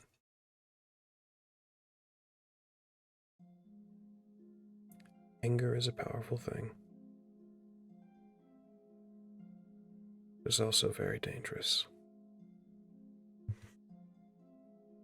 And with that firmly in mind, we're going to take a break. We will see you all very, very soon. Cliffhanger. We'll see you soon. We'll be back in about 5 or 10 for Tech and Bio. Stay tuned. Hello! We left you on a little bit of a cliffhanger. I'm not sorry, it will happen again. But at least there's honesty between us. I think that's important. So, we rejoin our heroes a little bit scattered. And if you thought you were going to get closure on curses and things like that, spoiler alert, you're not going to. We're not going to be looking at that yet. That's a problem for another day. I heard your voice a little bit there. Were you about to say fuck you? Cersei, Yes? time has passed. She is bathed. You are both relatively clean as the river can get you. I think after what happened, and Cersei would have shaken her head and looked at Elodie and just said, I'm sorry, you still have soap in your hair. Let me help you with that. There's a small sound that comes from her, and it builds. You realize it's a small laugh.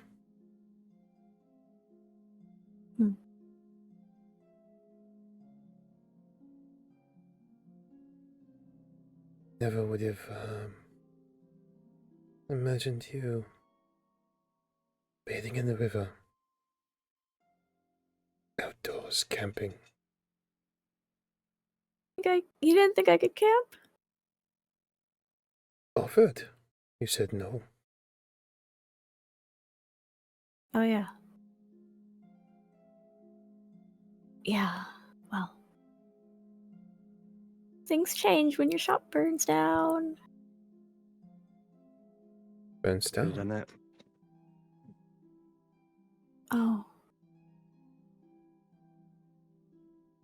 Oh, Nilfgaard took Vizima.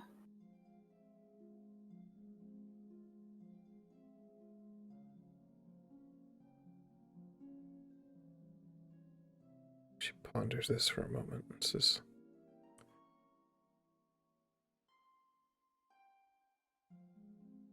there is another war.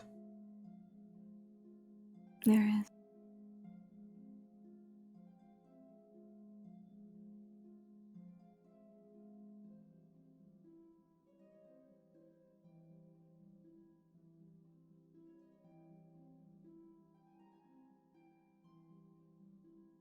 Vizima was so beautiful.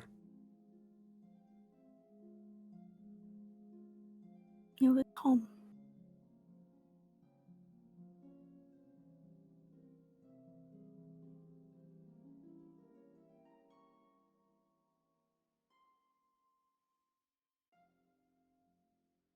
We will build another. Yeah?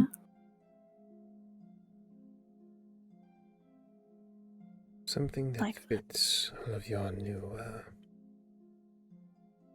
friends. I'd like that. That would be really nice. What became of, your other friend? I did not see him amongst your retinue.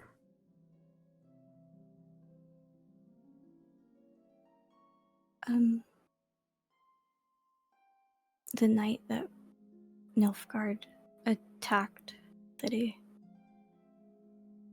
there was a ball, and Renwick was there.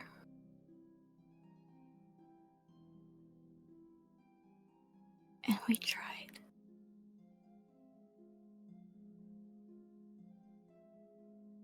Yoga lost his arm, but he lived. And I haven't seen him since the hospital in Dorian.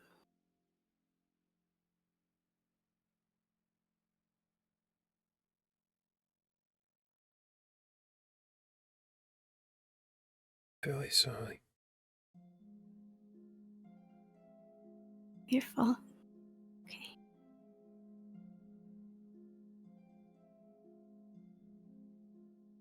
I hope he's okay. I was too stubborn to die. Yeah, I could see that. Far too quick. Mm. Death will have to catch him sleeping. You know what they say, no Witcher dies in their bed. Exactly. Wherever he is, I'm sure that he is recovering well. You're probably right. I think so. But, yes, I'm sure he's faring okay. Do you feel better?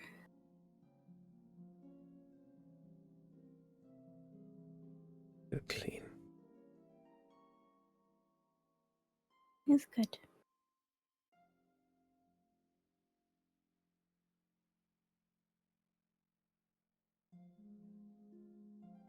She takes your hands.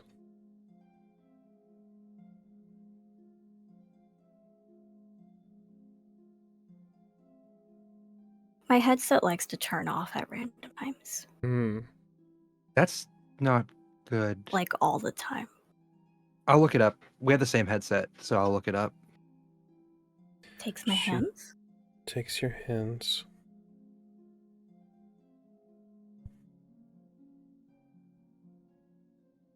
And she kisses you. Kiss her back. Melt a little. A lot.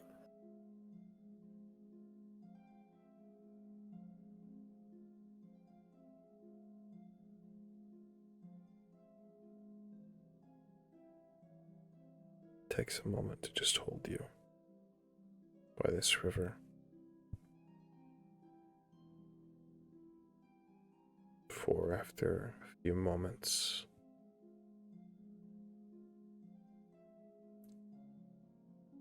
should we join your friends? Yes, the camp is probably packed. I'm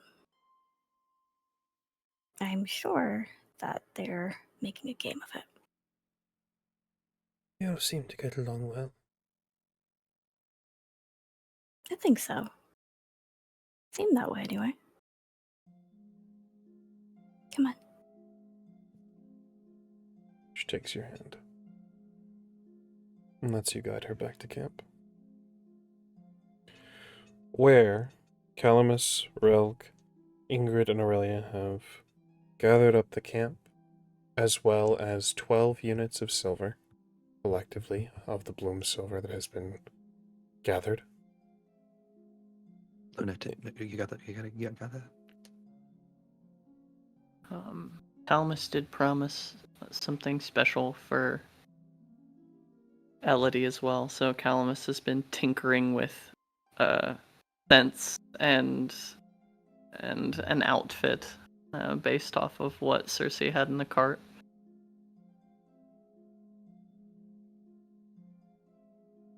Have you gathered up, Calamus? We've never explicitly detailed each and every dress that Cersei managed to save from Vizima, but we did break down that it was a lot. Though some gowns were sold for coin at the time, but never really detailed the clothing, so you can have your imaginative narrative however you'd like. Just for my own reference, I did roll a style and grooming roll, which is a total of 20. You may certainly have my statement stands. You may have whatever you'd like, and you wouldn't even really need to with a style and grooming roll of 20. You wouldn't even really need to cut anything up. You wouldn't need to like apologize later to Cersei of like, hey, I made a gift, but also your dress is not functioning anymore. So you don't have to do anything like that. It's a lot anyways. It's okay. Having been standing sort of outside the door while Cersei and Elodie were talking and kind of overhearing that Elodie's not very fond of dresses, I think Calamus has come up with a sort of just below the knee height traveling boot with some leather traveling pants that have the sort of string work along the sides. What could be construed as like a plain tunic to tuck into it if one wasn't looking at the details, that there's some very nice embroidery work along the button line, and sort of a very I don't want to say trad, but I think that is the word, a very like trad traveling coat, sort of broad lapel, where Calamus has pinned on one of the last snowdrops that he managed to preserve from Ingrid's birthday. And Calamus has tinkered with a few little portions of Cersei's perfumes to make a delightful concoction smell, which carries with it notes of bergamot and musk and oak moss. It's very woodsy, while also with the bergamot scent giving it a note of kind of like floral citrus about it as well. And there is just a little bottle of hair oil that Calamus has sort of expressed some rose hips into it to give it a very like mellow but still detectable scent of roses. And he's just sort of staring at all of it together, and he's like, yes, this will do. This will do nicely. I think this is it. A beautiful Wonderful. gesture. An absolutely lovely gesture. I would like to pose the question. Relg, you had stated you were going to be, you'd stepped away to just pet pretty good, to brush pretty good. I'm curious because we had touched a bit on your anger and your frustration in this scenario. Is there any words exchanged between you and Calamus? Think so. Not really, unless Calamus wanted to talk. Yeah, I Rogue's think kind once of- Calamus is done, he would just climb through the front of the cart and be sitting up where the driver sits. I assume you have some sort of question for me, darling. I'll have a question for you. Please don't ice me out. What's going on? She would have been fine, Cal. We don't know that. She doesn't know that. I don't care how powerful of a mage he is. We saw how quickly he moves and how long his claws are. I mean, hell, Regis was wounded and he could have massacred the three of us with no effort whatsoever. Didn't have to stay behind. I didn't mean to stay behind. What do you mean you didn't mean to stay behind? I mean, We had Elodie. We did. We did. But all life is of value. And she might be a jaded old witch, but her life has value. Who was holding open the portal? And got us in there. Right, and if Renwick would have plucked her heart... If Renwick would have plucked her heart from her chest, the portal would have closed and I would have been stuck anyway. I didn't make this decision thoughtlessly. Something had to be done. She had to get out. If not for her own sake, then Cersei's.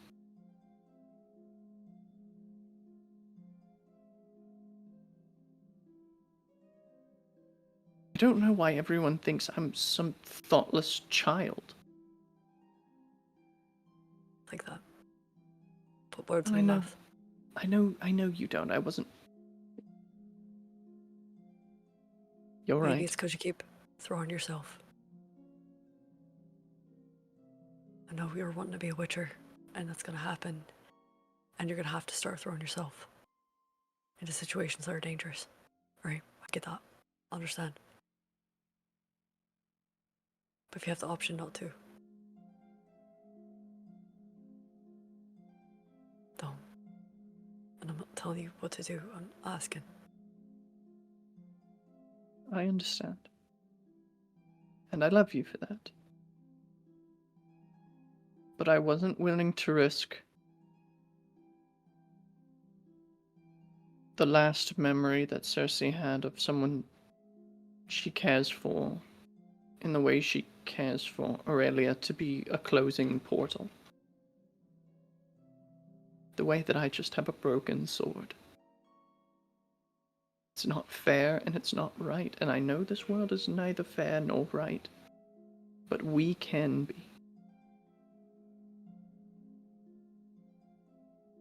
You can try to be.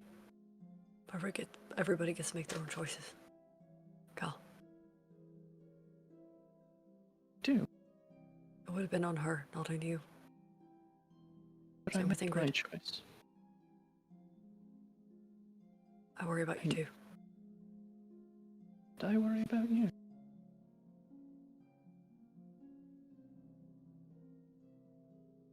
I'm glad that everyone else got to see you the way that I see you.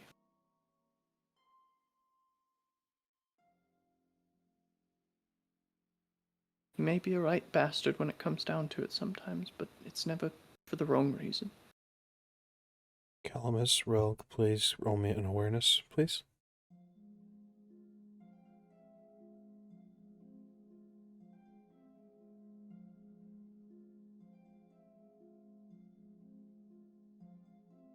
Intelligence and awareness, 15.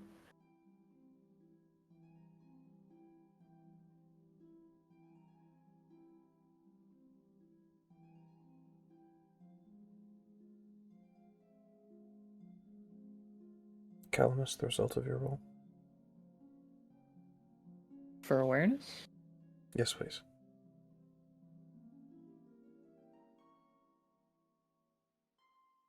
$17. Continue.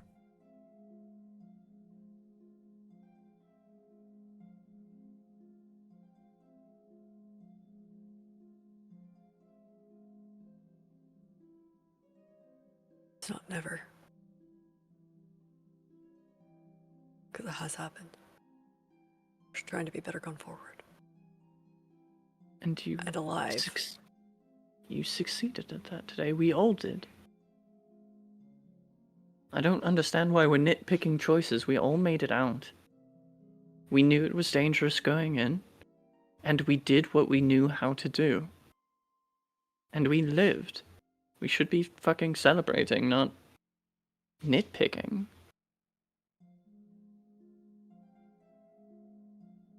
Could have gone far differently. But it And it's didn't. a miracle. It's a miracle it didn't. Can we really call it a miracle if we went in with the plan, executed the plan, and left?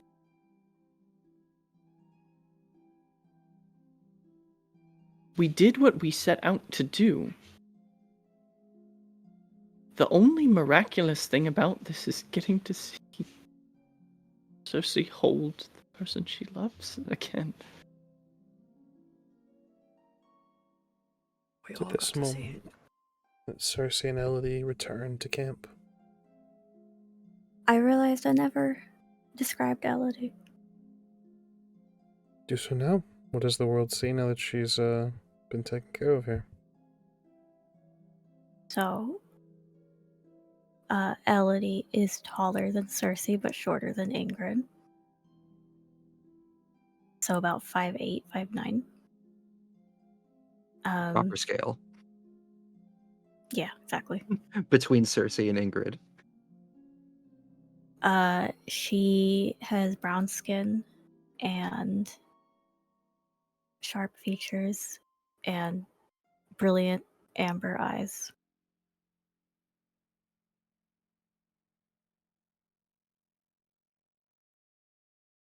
And her hair is always up. She has black hair. It's always up. And a ponytail. Look like you're feeling a bit better. Yeah. Be careful on the right side of the cart where you put all the silver there. It's, not a problem. Thank you, though. Well, I think Ingrid's going to knock me silly if we don't get moving soon, so we should probably get on that. Ingrid's probably like closer to the back of the cart, and she's gonna say from there, "Yes, we need to go. Please." How does a woman so large manage to sneak up on me 3 times? Hey, you're in the front of the cart. I'm in the back. That's on you. It's terrifying, Ingrid. It's terrifying. What's terrifying is what we could come up with, or what could come at us if we are not out of here.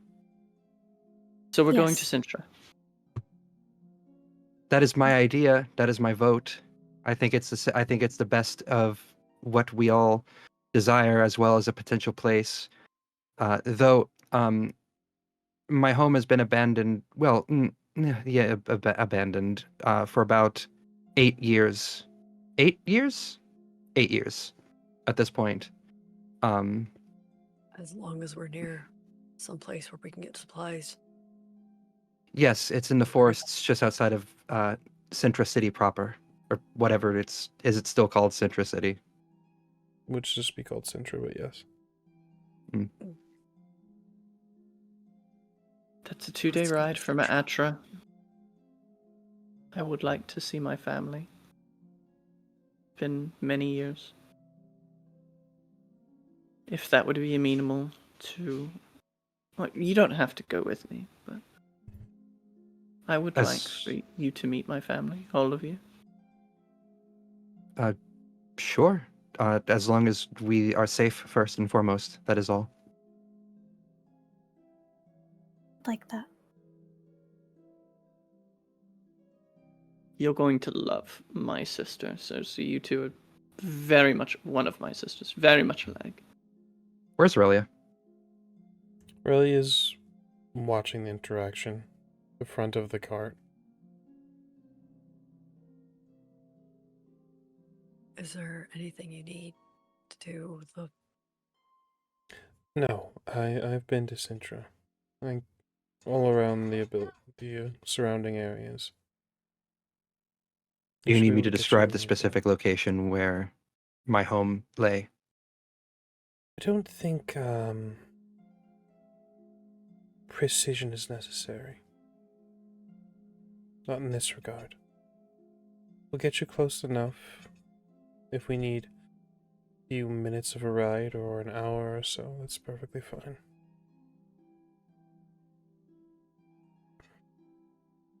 Very good. Well, I, for one, am ready to get out of here. Yes. As a note, Ingrid is looking to all of you, and every single time that her eyes meet Elodie, they kind of shift away. Well, So, Ingrid, would you like to hop up here with me? You usually drive, unless you'd like me to. Avery, what's Calamus's ride? Oh, okay. Yes, that'll probably be preferable. Yes, of I'm course. afraid I have to occupy the front as well and need to be able to cast the portal and see where we're headed. Of course. And Calamus will just crawl into the back of the caravan. There's a smile that goes across her lips, and she says, "You're more than welcome to squeeze between us if you'd like. You're small enough."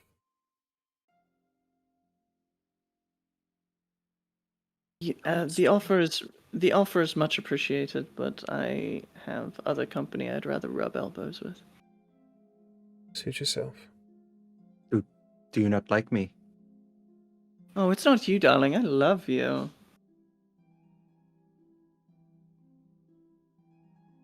Okay, let us go. Just give me a human perception check. Wait, Who? which one of Cersei. us? Cersei. As to be clear, this is just to catch the cattiness because you had missed all of this. So Calamus, you may feel free to make a deception roll to kind of hide your barbs, or we can just leave it to a DC. It's entirely up to you. No, Calamus isn't hiding it whatsoever. 21. 21. Yeah, you catch there's not exactly animosity, there's just a little bit of like poking and prodding between Calamus and Aurelia.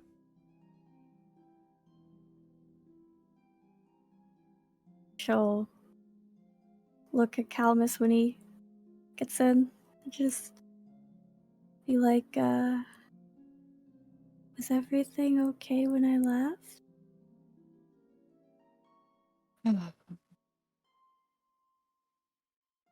Your mentor is such a rose. It's a pity her thorns aren't clipped. Every rose has thorns.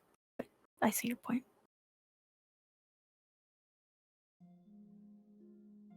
Yes, I suppose it is just so. This is a pretty big cart, but it's not that big. I said what I said. As you hop up front, Aurelia whispers to you, Ingrid, it's, yeah, she pops up in front with you, and much like Calamus, she whispers a couple barbs, about Calamus. They're very subtle. She hops up and she whispers, "Your friend's a bit of a prick."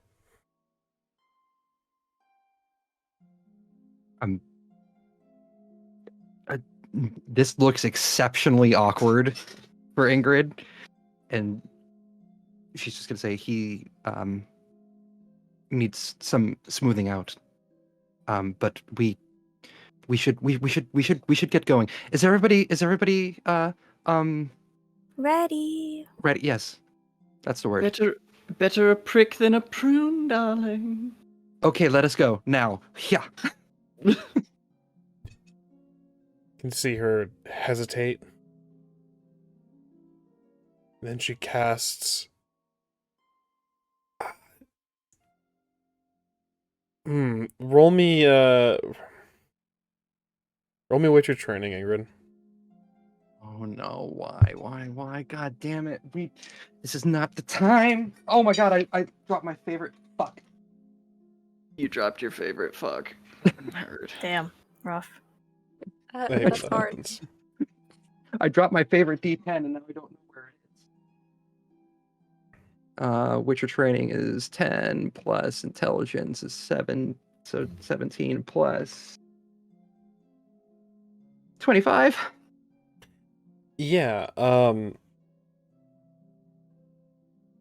Aurelia doesn't need to wave her hands or even really speak to cast spells. She's at the point in her life where she can kind of just do magic with a whim. She makes a bit of a... She pauses at Calamus's comment and then carefully traces the signs of standing portal, as if trying to, like, resist the urge to cast another spell entirely.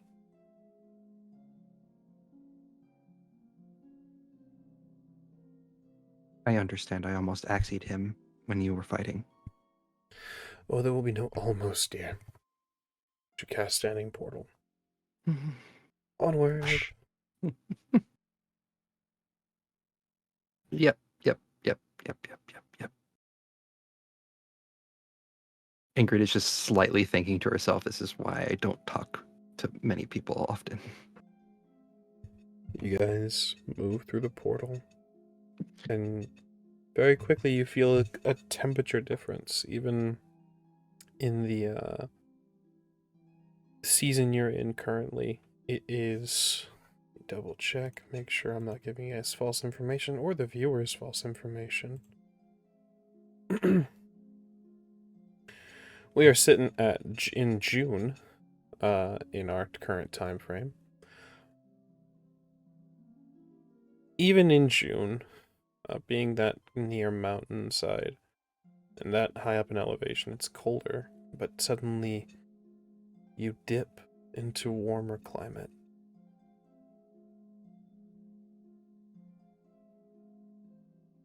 You smell grass rather than wet stone.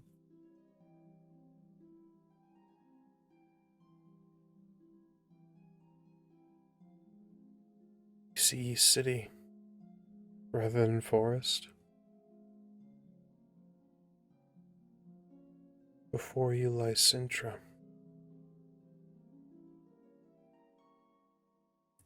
Along some of the walls and palisades in the distance,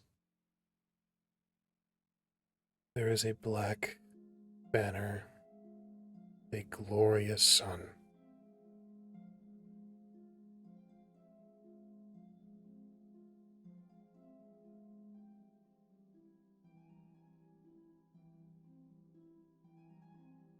Ingrid tenses on the reins of Pretty Good. Her stern Witcher eyes locked on that banner above the city that she used to call home.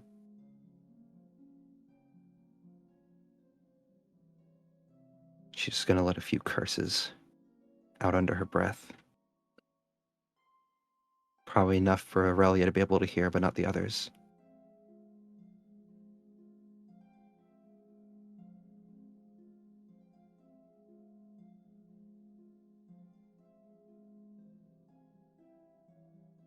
We're here.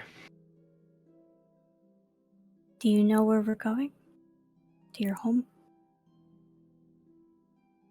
From where we are, I assume I would know the way, storyteller. You absolutely would. You're not too far off from it. It'll only be about an hour and a half ride. Yeah.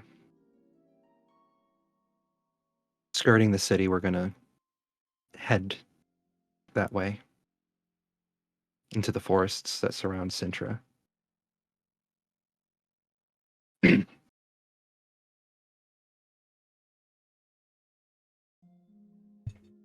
move. I think to break the silence and also to prevent further cattiness, Cersei would look to Calamus and say, Did you have some, or What, darling? I'm sorry? did you have something Did I have something? you were working on? Oh, the song.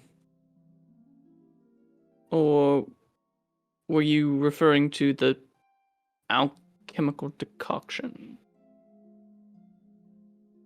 Cersei's just gonna nod and be like, yes. Right. Yes. And Calamus will just kind of go over and grab his lyre and sort of kind of hanging his legs off the back of the cart as they go, will just play some tunes. First among them, remembering Cersei's fondness for the ballad, her love's sweet kiss. Just sort of, if we pass people on the road, just smiling, waving. You pass people along the road, Calamus. The tune is lovely. Melody takes your hand, Cersei, and lets herself just drift against you. Can we tap into the wet bag without Relga activating it? It's gotta be Relg. Okay. Calamus will just kind of gesture at the bag near Relg as he's playing. Rogue's been sitting in the back, like, trying to, like, crawl inside his own, like, hood, Mood. playing with the dice that came out of his sleeve, and just try not to be here. And as soon as Calamus gets his attention, just to the group. What? There's like the Cersei. underlying tone of screaming. Cersei, show her the wand. We've all seen it. I think Elodie deserves a chance to get a good look. Cersei will audibly say, "Oh yeah," and grab the succubus wand, which is probably leaning against the corner, and like pebbling, like someone showing off their favorite toy or item. She'll kneel down and say, "We got this from the succubus, and it's really neat. Look at it. Look at it." Just a bit confused, but she takes it up and she smiles. There's no judgment. There's just, you're excited about it, so she's immediately, okay, what are we looking at? And she looks. She holds it.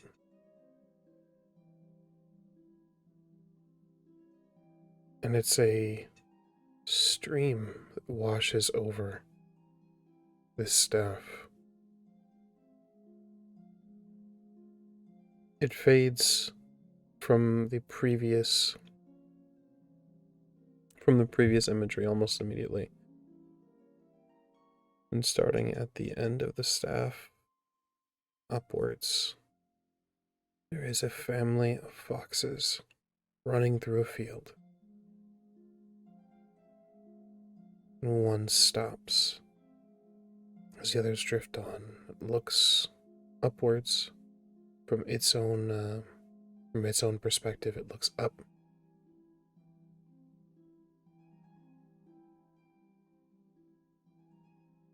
She turns it over.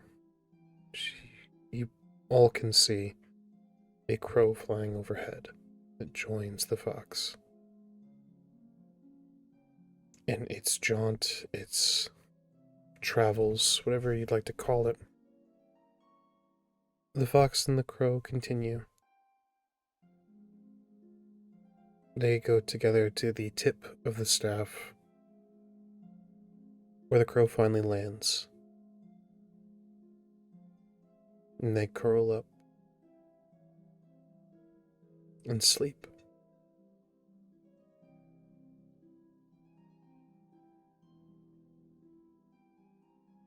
How did you do that? The wand does it for everybody. It's different.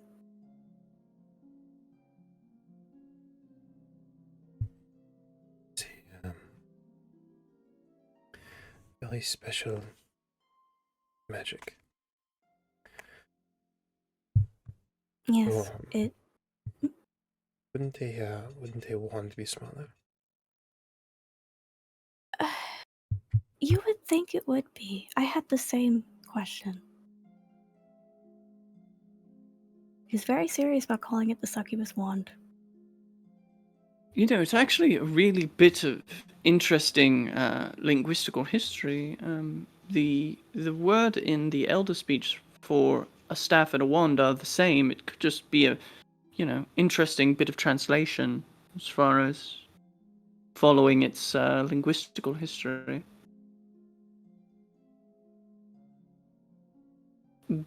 Gond is the word. It refers to either a staff or a wand. One who bears a staff or a wand is gondolier. Fun linguistical tidbit. Ingrid, And you can smile. hear Aurelia whisper when she says, "He's educated, at least in wordplay." Yes, but he's needs to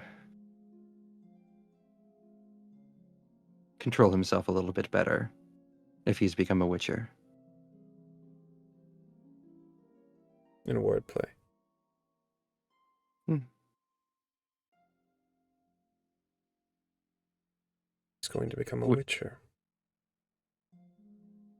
Yes, that is his desire, at least. I don't have the heart to tell him that is, well, I've told him in so many words, but it is most likely going to kill him. You have the means to make him a witcher. Not fully, but we have the potential to.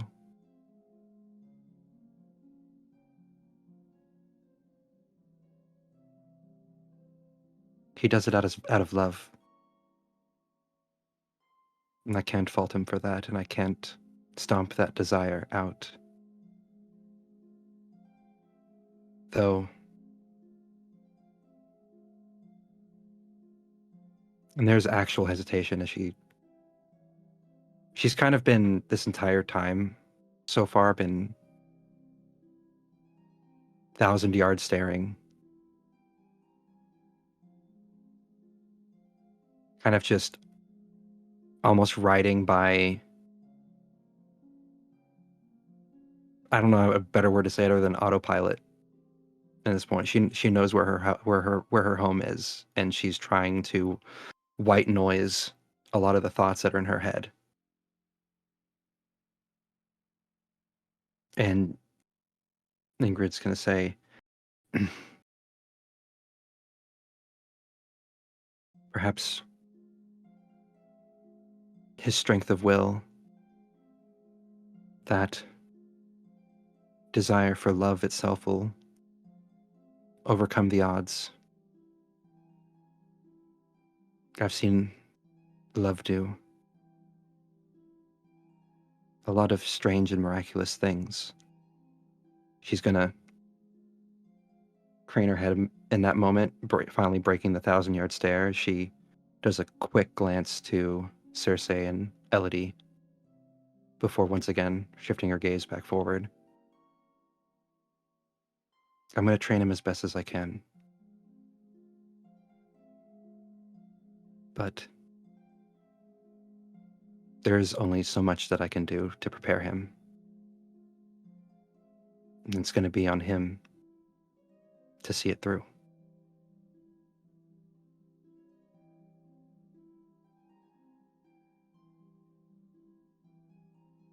She doesn't speak. She doesn't give any reply. After a few moments, she will kind of just awkwardly peek her head over at Aurelia and see try to see what her face is saying. Give me perception, please. Hold on to your roll, Ingrid. Cersei, Calamus, Relg. As Calamus plays music, you do pass people, farmers, civilians. There are a few times that you pass others, clad in black armor, movements of troops.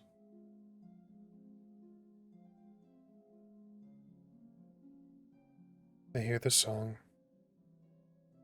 They nod. A couple of them raise a hand and wave. Some of them even smile.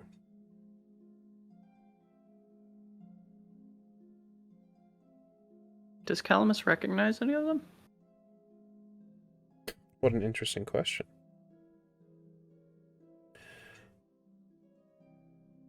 Let's have an awareness.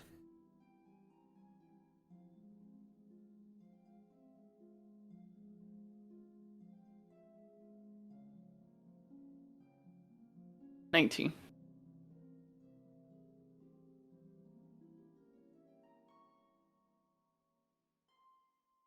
$19.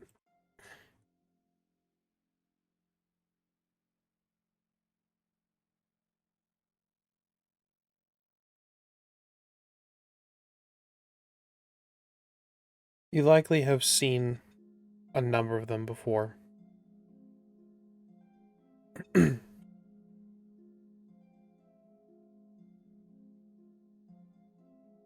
There's one that stands out. Younger. A boy from Atra. He was a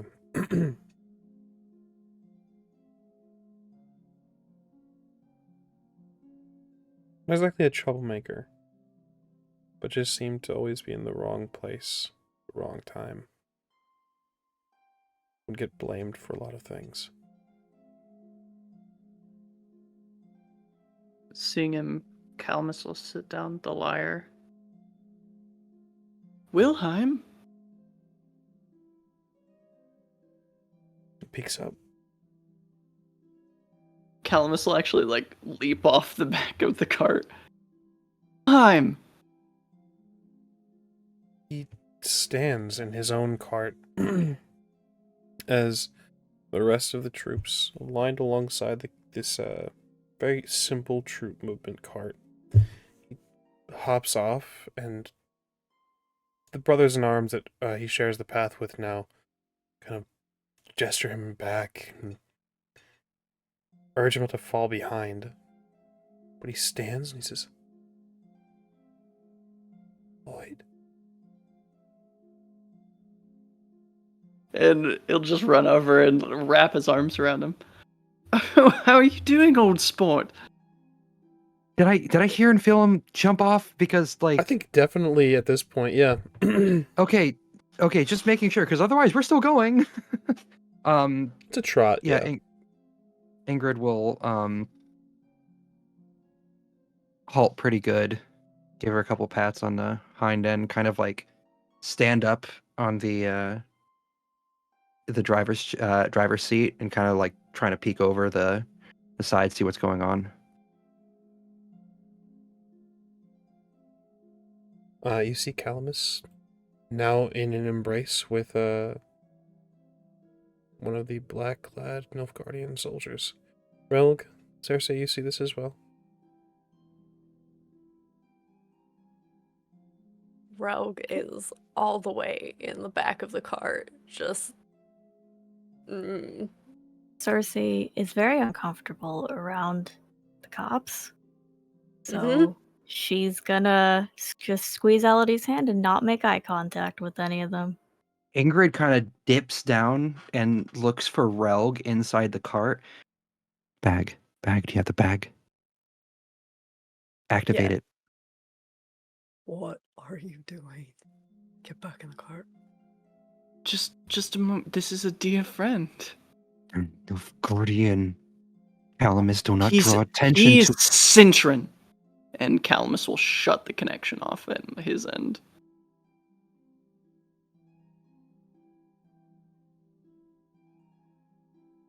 Need to move. And Or Calamus they will search the just cart. hold on to his shoulders. You're so tall.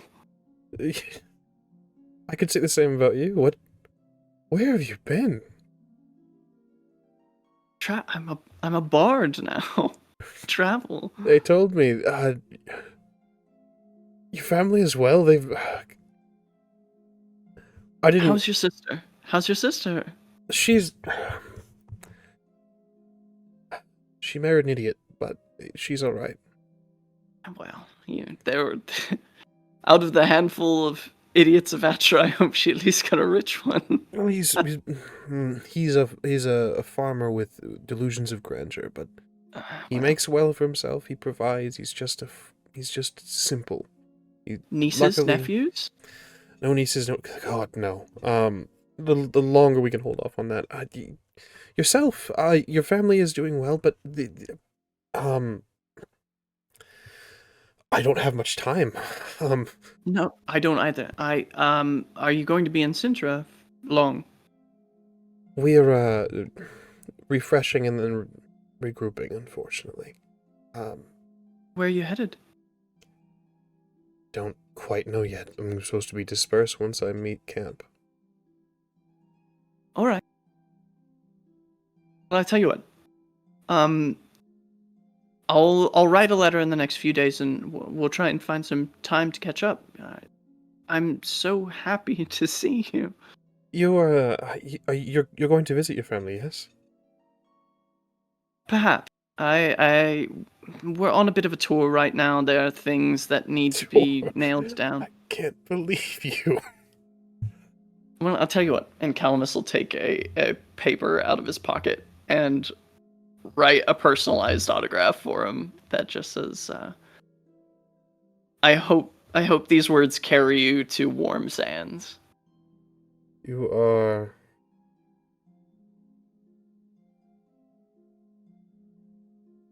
He nods.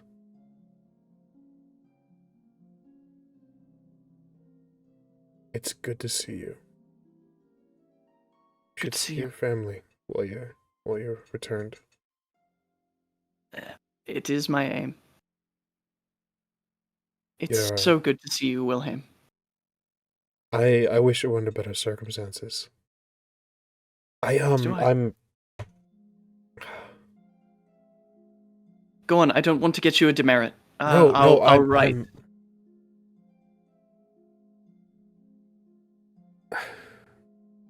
Feels foolish, but I'm a father now, and a brief, quick catch up. He's just the most darling little thing, and it breaks my heart to leave him, but we need. I was never very good at much, so here I am. You were better at more things than anyone ever gave you credit for, Wilhelm. Mediocre at best at just about everything, but taking the fall in orders. So this is a suitable life. Listen, no one could ever get the recipe for Grenilda's apple tarts, and you made it by taste. Made it by taste, and didn't take much. It was a simple recipe. She didn't put anything extra in it. It was just a simple. Doesn't matter. And it took your tongue to figure it out. I love you. I will Calamus. see you soon. See, You're wed. You're wed then? yes, it's he begins to kind of walk backwards and says, "So I'll write you. We'll meet up while you're in town." And Yes. there's Yes. a wave that washes over him. See your brother, Yoren. He intends to enlist voluntarily. Thank you. I'll pay my respects to your wife and Atra while I'm there. Olivia, you'll find her. She's the only star that remains in Sintra. Calamus will nod. May we meet on warm sands. Always. Calamus will hustle back to the cart. The second that Calamus is back on, we're going at a double pace. You move. And she's going to say, Calamus, up here for a moment, please. Singrid. I understand your desire to see friends and family, and that it is a wonderful thing to know that they're still alive and that they're still good. And I want you to know I am taking what you told me into consideration, but do you have no tact?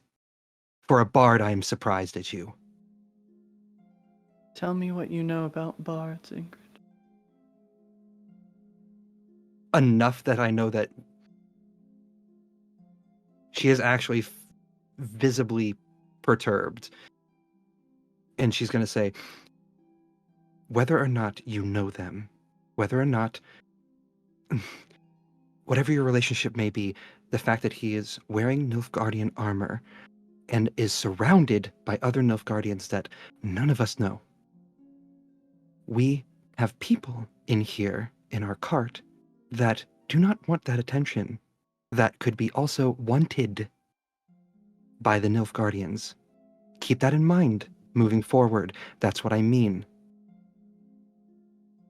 We cannot let our presence be known this quickly. Calamus won't say anything. He'll just retreat to the back of the cart. Pick up his lyre again and keep playing.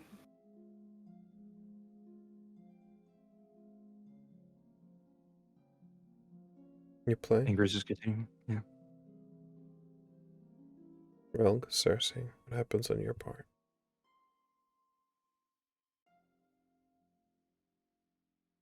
Once we start moving again. You alright? To who? To you. Oh. Yeah. I'm okay. Are you?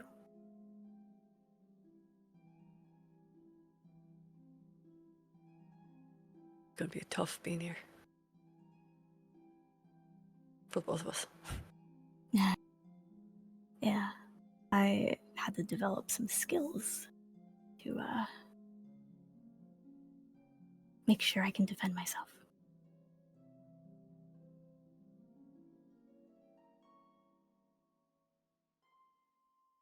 Forgot. I'm moving around so much. Yes, but I think we'll be fine. Yeah. Find somewhere to rest for a bit. And go from there. Of course. Travel. And in moments, as time passes,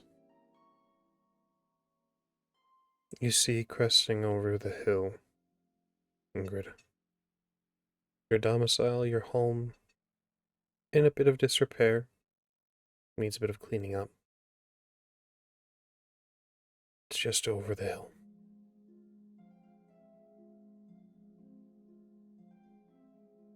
Calamus. In your head, privately, you hear the voice of Aurelia.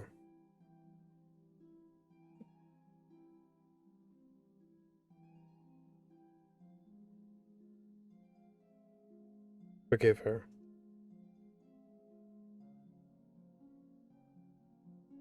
It's not everyone that can find friends amongst Nilfgaardians. I myself have them as well, Lloyd Bowen. If there's an opportunity to respond, Calmus will just say, I find no fault in fear. Fear is rational. Ingrid didn't do anything wrong. That's why I said nothing. Afraid. She should be. It should be a fear that lingers on all of us. Good folk being turned against who they truly are.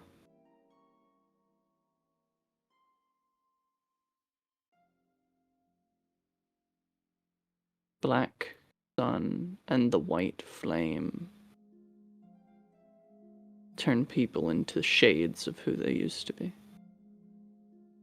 I don't think Ingrid is exempt from this.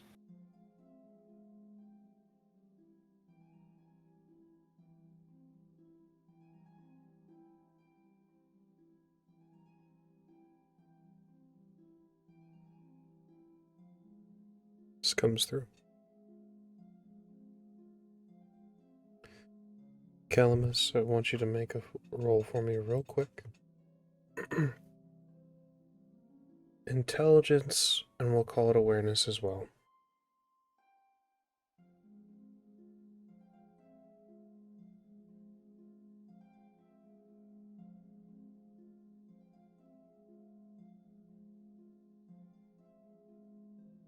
Okay.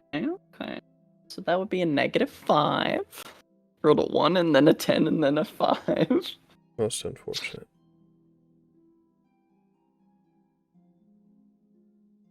Travel.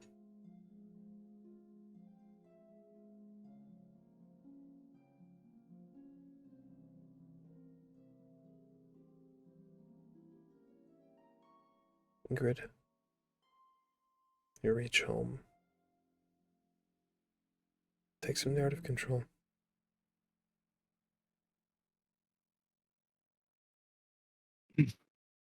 The house, well, it's more of a large-sized cabin. Has definitely seen some better days. It looks like it was made from trees chopped from within these very woods. But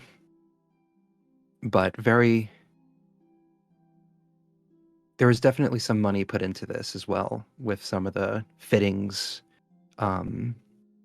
It looks from the exterior, it looks more like a not well kept, but well designed at the very least, hunter's lodge, a place meant for temporary sleep before going on journeys,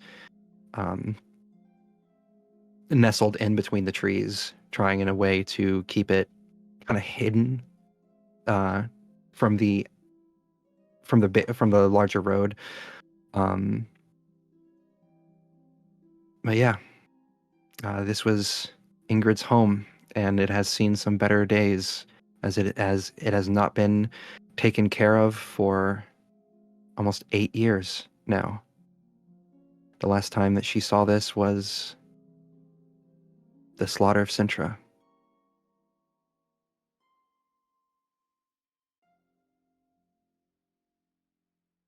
For however long all of you wish, this will be your home.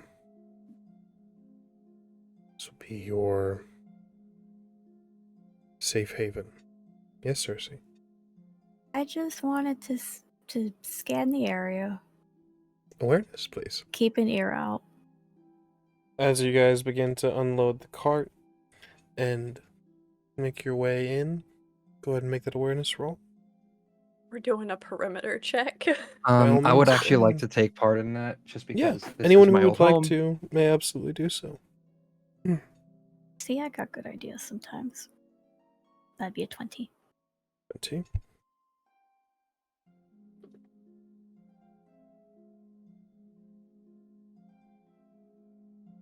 At 30, I exploded. 20, 30. Rel, Kelmus, are you taking part in this as well, or? I can do math. 16. 8. Yeah, 16. 16. 16, 20, and 30. Perimeter check goes around. Doesn't seem like anyone's been here in some time. As you comb through, there's no squatters. No one has come in to occupy this abandoned home. Looks as if it's been taken, reclaimed by nature for the most part. It's definitely needs some cleaning, but there's nothing immediately in danger. And as all of you do this, Aurelia begins to unload. Melody helps her. Calamus, you are kind of roped into it as a sack is tossed towards you from Aurelia. Make yourself useful, Calamus. And Calamus will start taking things inside. Specifically, like Ingrid's things. Roll me a And streetwise, just kind of please. getting just all while also trying to sort of get a good look at the inside of the place. That's going to be a 21. All of you unload. You sweep of the area. Everything seems fine. Calamus, you unload and you take to silence, it sounds like. As you're unloading, something clicks.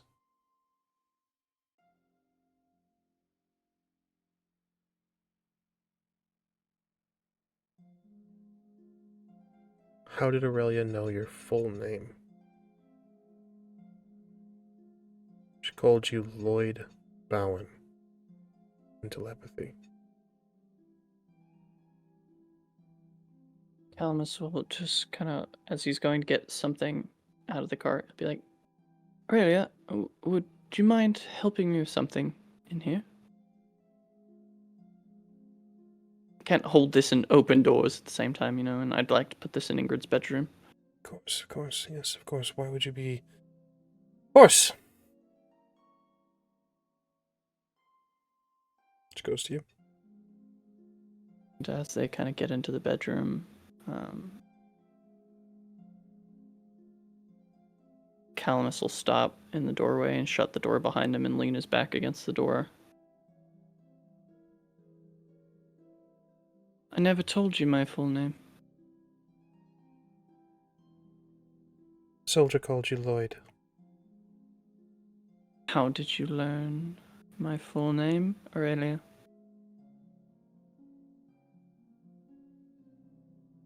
The strange thing about swords and small blades is within 25 feet, they really do beat out any sort of ranged implement.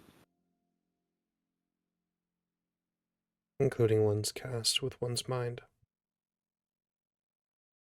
You know what they say about the speed of thought? I'm not upset. I just want to know how you know.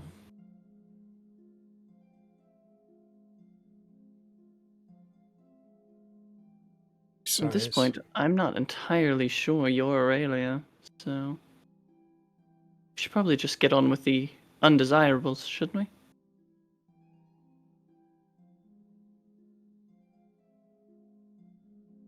Just as foolish as ever.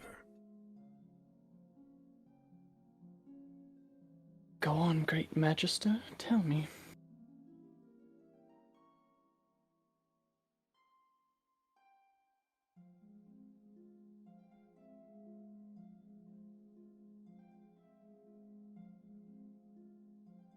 She sighs and looks down at the ground.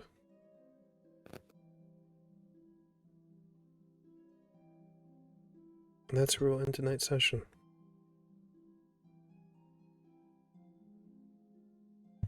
We'll pick up next week. Ingrid, your home is yours to decorate. We'll take a week. You have a whole week to figure out what's in here, what's collected dust. what might have been here when you left. Fair warning, I reserve the right for 8 years of being gone. I reserve the right to loot your home. Feel free. It's also going to be a lot of sad shit, so expect that. Rough. Okay. Cool. Yeah. So you have a week to figure out what's kind of in here, what's been left. A week to ponder Aurelia's secret here. And to figure out as well how long you guys would like to stay here. We're gonna be entering into a little bit of downtime, so that you have a week to figure out, discuss amongst yourselves how long you'd like to stay. I reserve the right to cut your time short by the world moving. So you can stay, like I said, stay here as long as you like. Have the intent of staying here as long as you like. Yeah. We'll go from there. We'll figure out how much downtime you guys get by the end of or by the start of next week. But for the time being, that is all we've got. So let's jump around the room and figure out who our players are, where they can find you, all that good stuff. Let's start with Calamus. My eye is itching. Allergies are so bad. Oh my god. Okay. Hi everybody. I'm Avery. I'm the community ambassador right here on the Rolling Nomads. You can catch me when I'm not here playing the debonair debutante Calamus Acris. You can catch me on Fridays as the Slick Serpent Erebus Kai on the Book of Saints. You can also catch me very soon as Unsuraka Edgar Waite on Berlin Bloodlines. I'm on all of the social medias at Golden Gwydion. And thank you guys so much for being here this evening. Excellent. Moving up to Cersei. Am I muted? No, I'm not. Sorry. Hello, I'm Luna, or Druid by Night. You can find me at Druid by Night on all the things, including here on Twitch. When I'm not playing Sorcerer Supreme and Gay Lover Cersei Aveline, I am, let's see, Rosalind, the First Premier Prince on Transmedia Beckons. And I will be Imogen Lamia in Berlin Bloodlines. Am I forgetting anything? I do social media things. What's your Here. title? Social media director There you go. on the Rolling Nomads. Excellent. Thank you so much. Moving on to Ingrid of Sintra. Hi, everybody. I am Azure or Rachel. I am tense as fuck right now because Ingrid's tense as fuck right now. I am the creative director here at the Rolling Nomads. I play Prince Juliana Volstadt in Transylvania Beckons. Going to be playing Maria Rossellini in Berlin Bloodlines. And yeah, I am here, Ingrid of Sintra. I also have my Azure Storytelling Studio here on Thursdays, which we have a special event starting this Thursday where Avery is going to be joining me, and we're going to be going through Elden Ring using the Seamless Co-op mod. So that's going to be a lot of fun. Feel free to tune in at that time. And I guess you can normally find me over at the azurebutterfly.ttv. That's where I actually do stuff on occasion. But yeah, that's me in a handbasket. Excellent. Absolutely. And last but certainly not least, Relg. Hello, tonight I have been Relg, an elf in Sintra, hopefully future prospector if we get through this. But on the day-to-day, I'm as I was on social media, because, once again, I think I'm funny. You can catch me here playing Relg on Ways of Old. You can also catch me as Jack, the Prince of Our Hearts, in Transylvania Beckons, and soon to be Adelaide Nagaraja, the world's worst therapist, in Berlin Bloodlines. Or the best. Depending on how you look at it, absolutely. The important thing It's is we keep the emotional support Ted on hand. Sweet.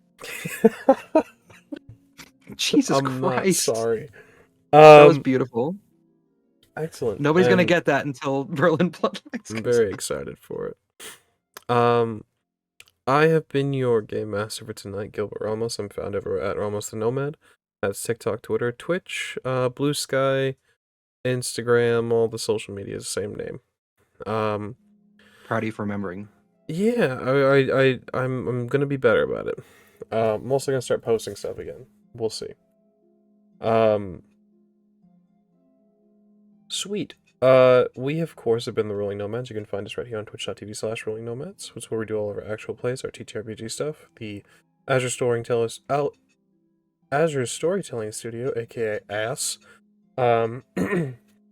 You can check these episodes out over on YouTube. They air 4 days after the original air date on Twitch on YouTube, youtube.com/Rolling Nomads. Best way to keep up to date with us and all of our stuff is over on Twitter and Blue Sky. Our Twitter's @_Rolling Nomads. Our Blue Sky is @Rolling Nomads. And that's where we put our cancellations, our late starts, our going live announcements, our YouTube upload announcements, all that good stuff over on our Twitter and our Blue Sky. We also have a TikTok where you can check out and see key moments and highlights from our games and our actual plays and such. So head on over there if you want to track down key moments and highlights and stuff, or if you want to follow us over there and you might be put onto something that you didn't know you liked. I think that's everything. No, we have a website now. Thank you. I haven't figured out how to make Nightbot just do it, but it's been popping in and out of the chat throughout the time. So actually, I think that might have been the last thing I copied. Maybe we'll find out. It wasn't. Oh god. But I will throw the website link up in the chat or Azure if you want to. It's entirely up to you. It's made by our creative director. Rachel. We have a Witcher Ways of Old website that's linked to it as well, where you can find character bios and all that good stuff. Very soon, we're going to be having blogs and all that good stuff. It's a good time. We're building, we're growing, we're doing all the stuff. It's also easy to remember. It's only rollingnomads.card.co. We also have a Discord I've been meaning to push out. It's been a community Discord for a long time. We just haven't been really pushing it. So if you're interested in joining the Discord, hit us up in the YouTube messages section or on Twitter Or just like DM us. Yeah, DM us in the chat. We'll pop you guys in. We'll get you in there. We'll discuss games and all that good stuff. We'll build a community together, as you do. I think that's everything. Yeah, we're good, I think. Am I missing anything, guys? You forgot to say your own damn title, I think. Oh, I'm media director.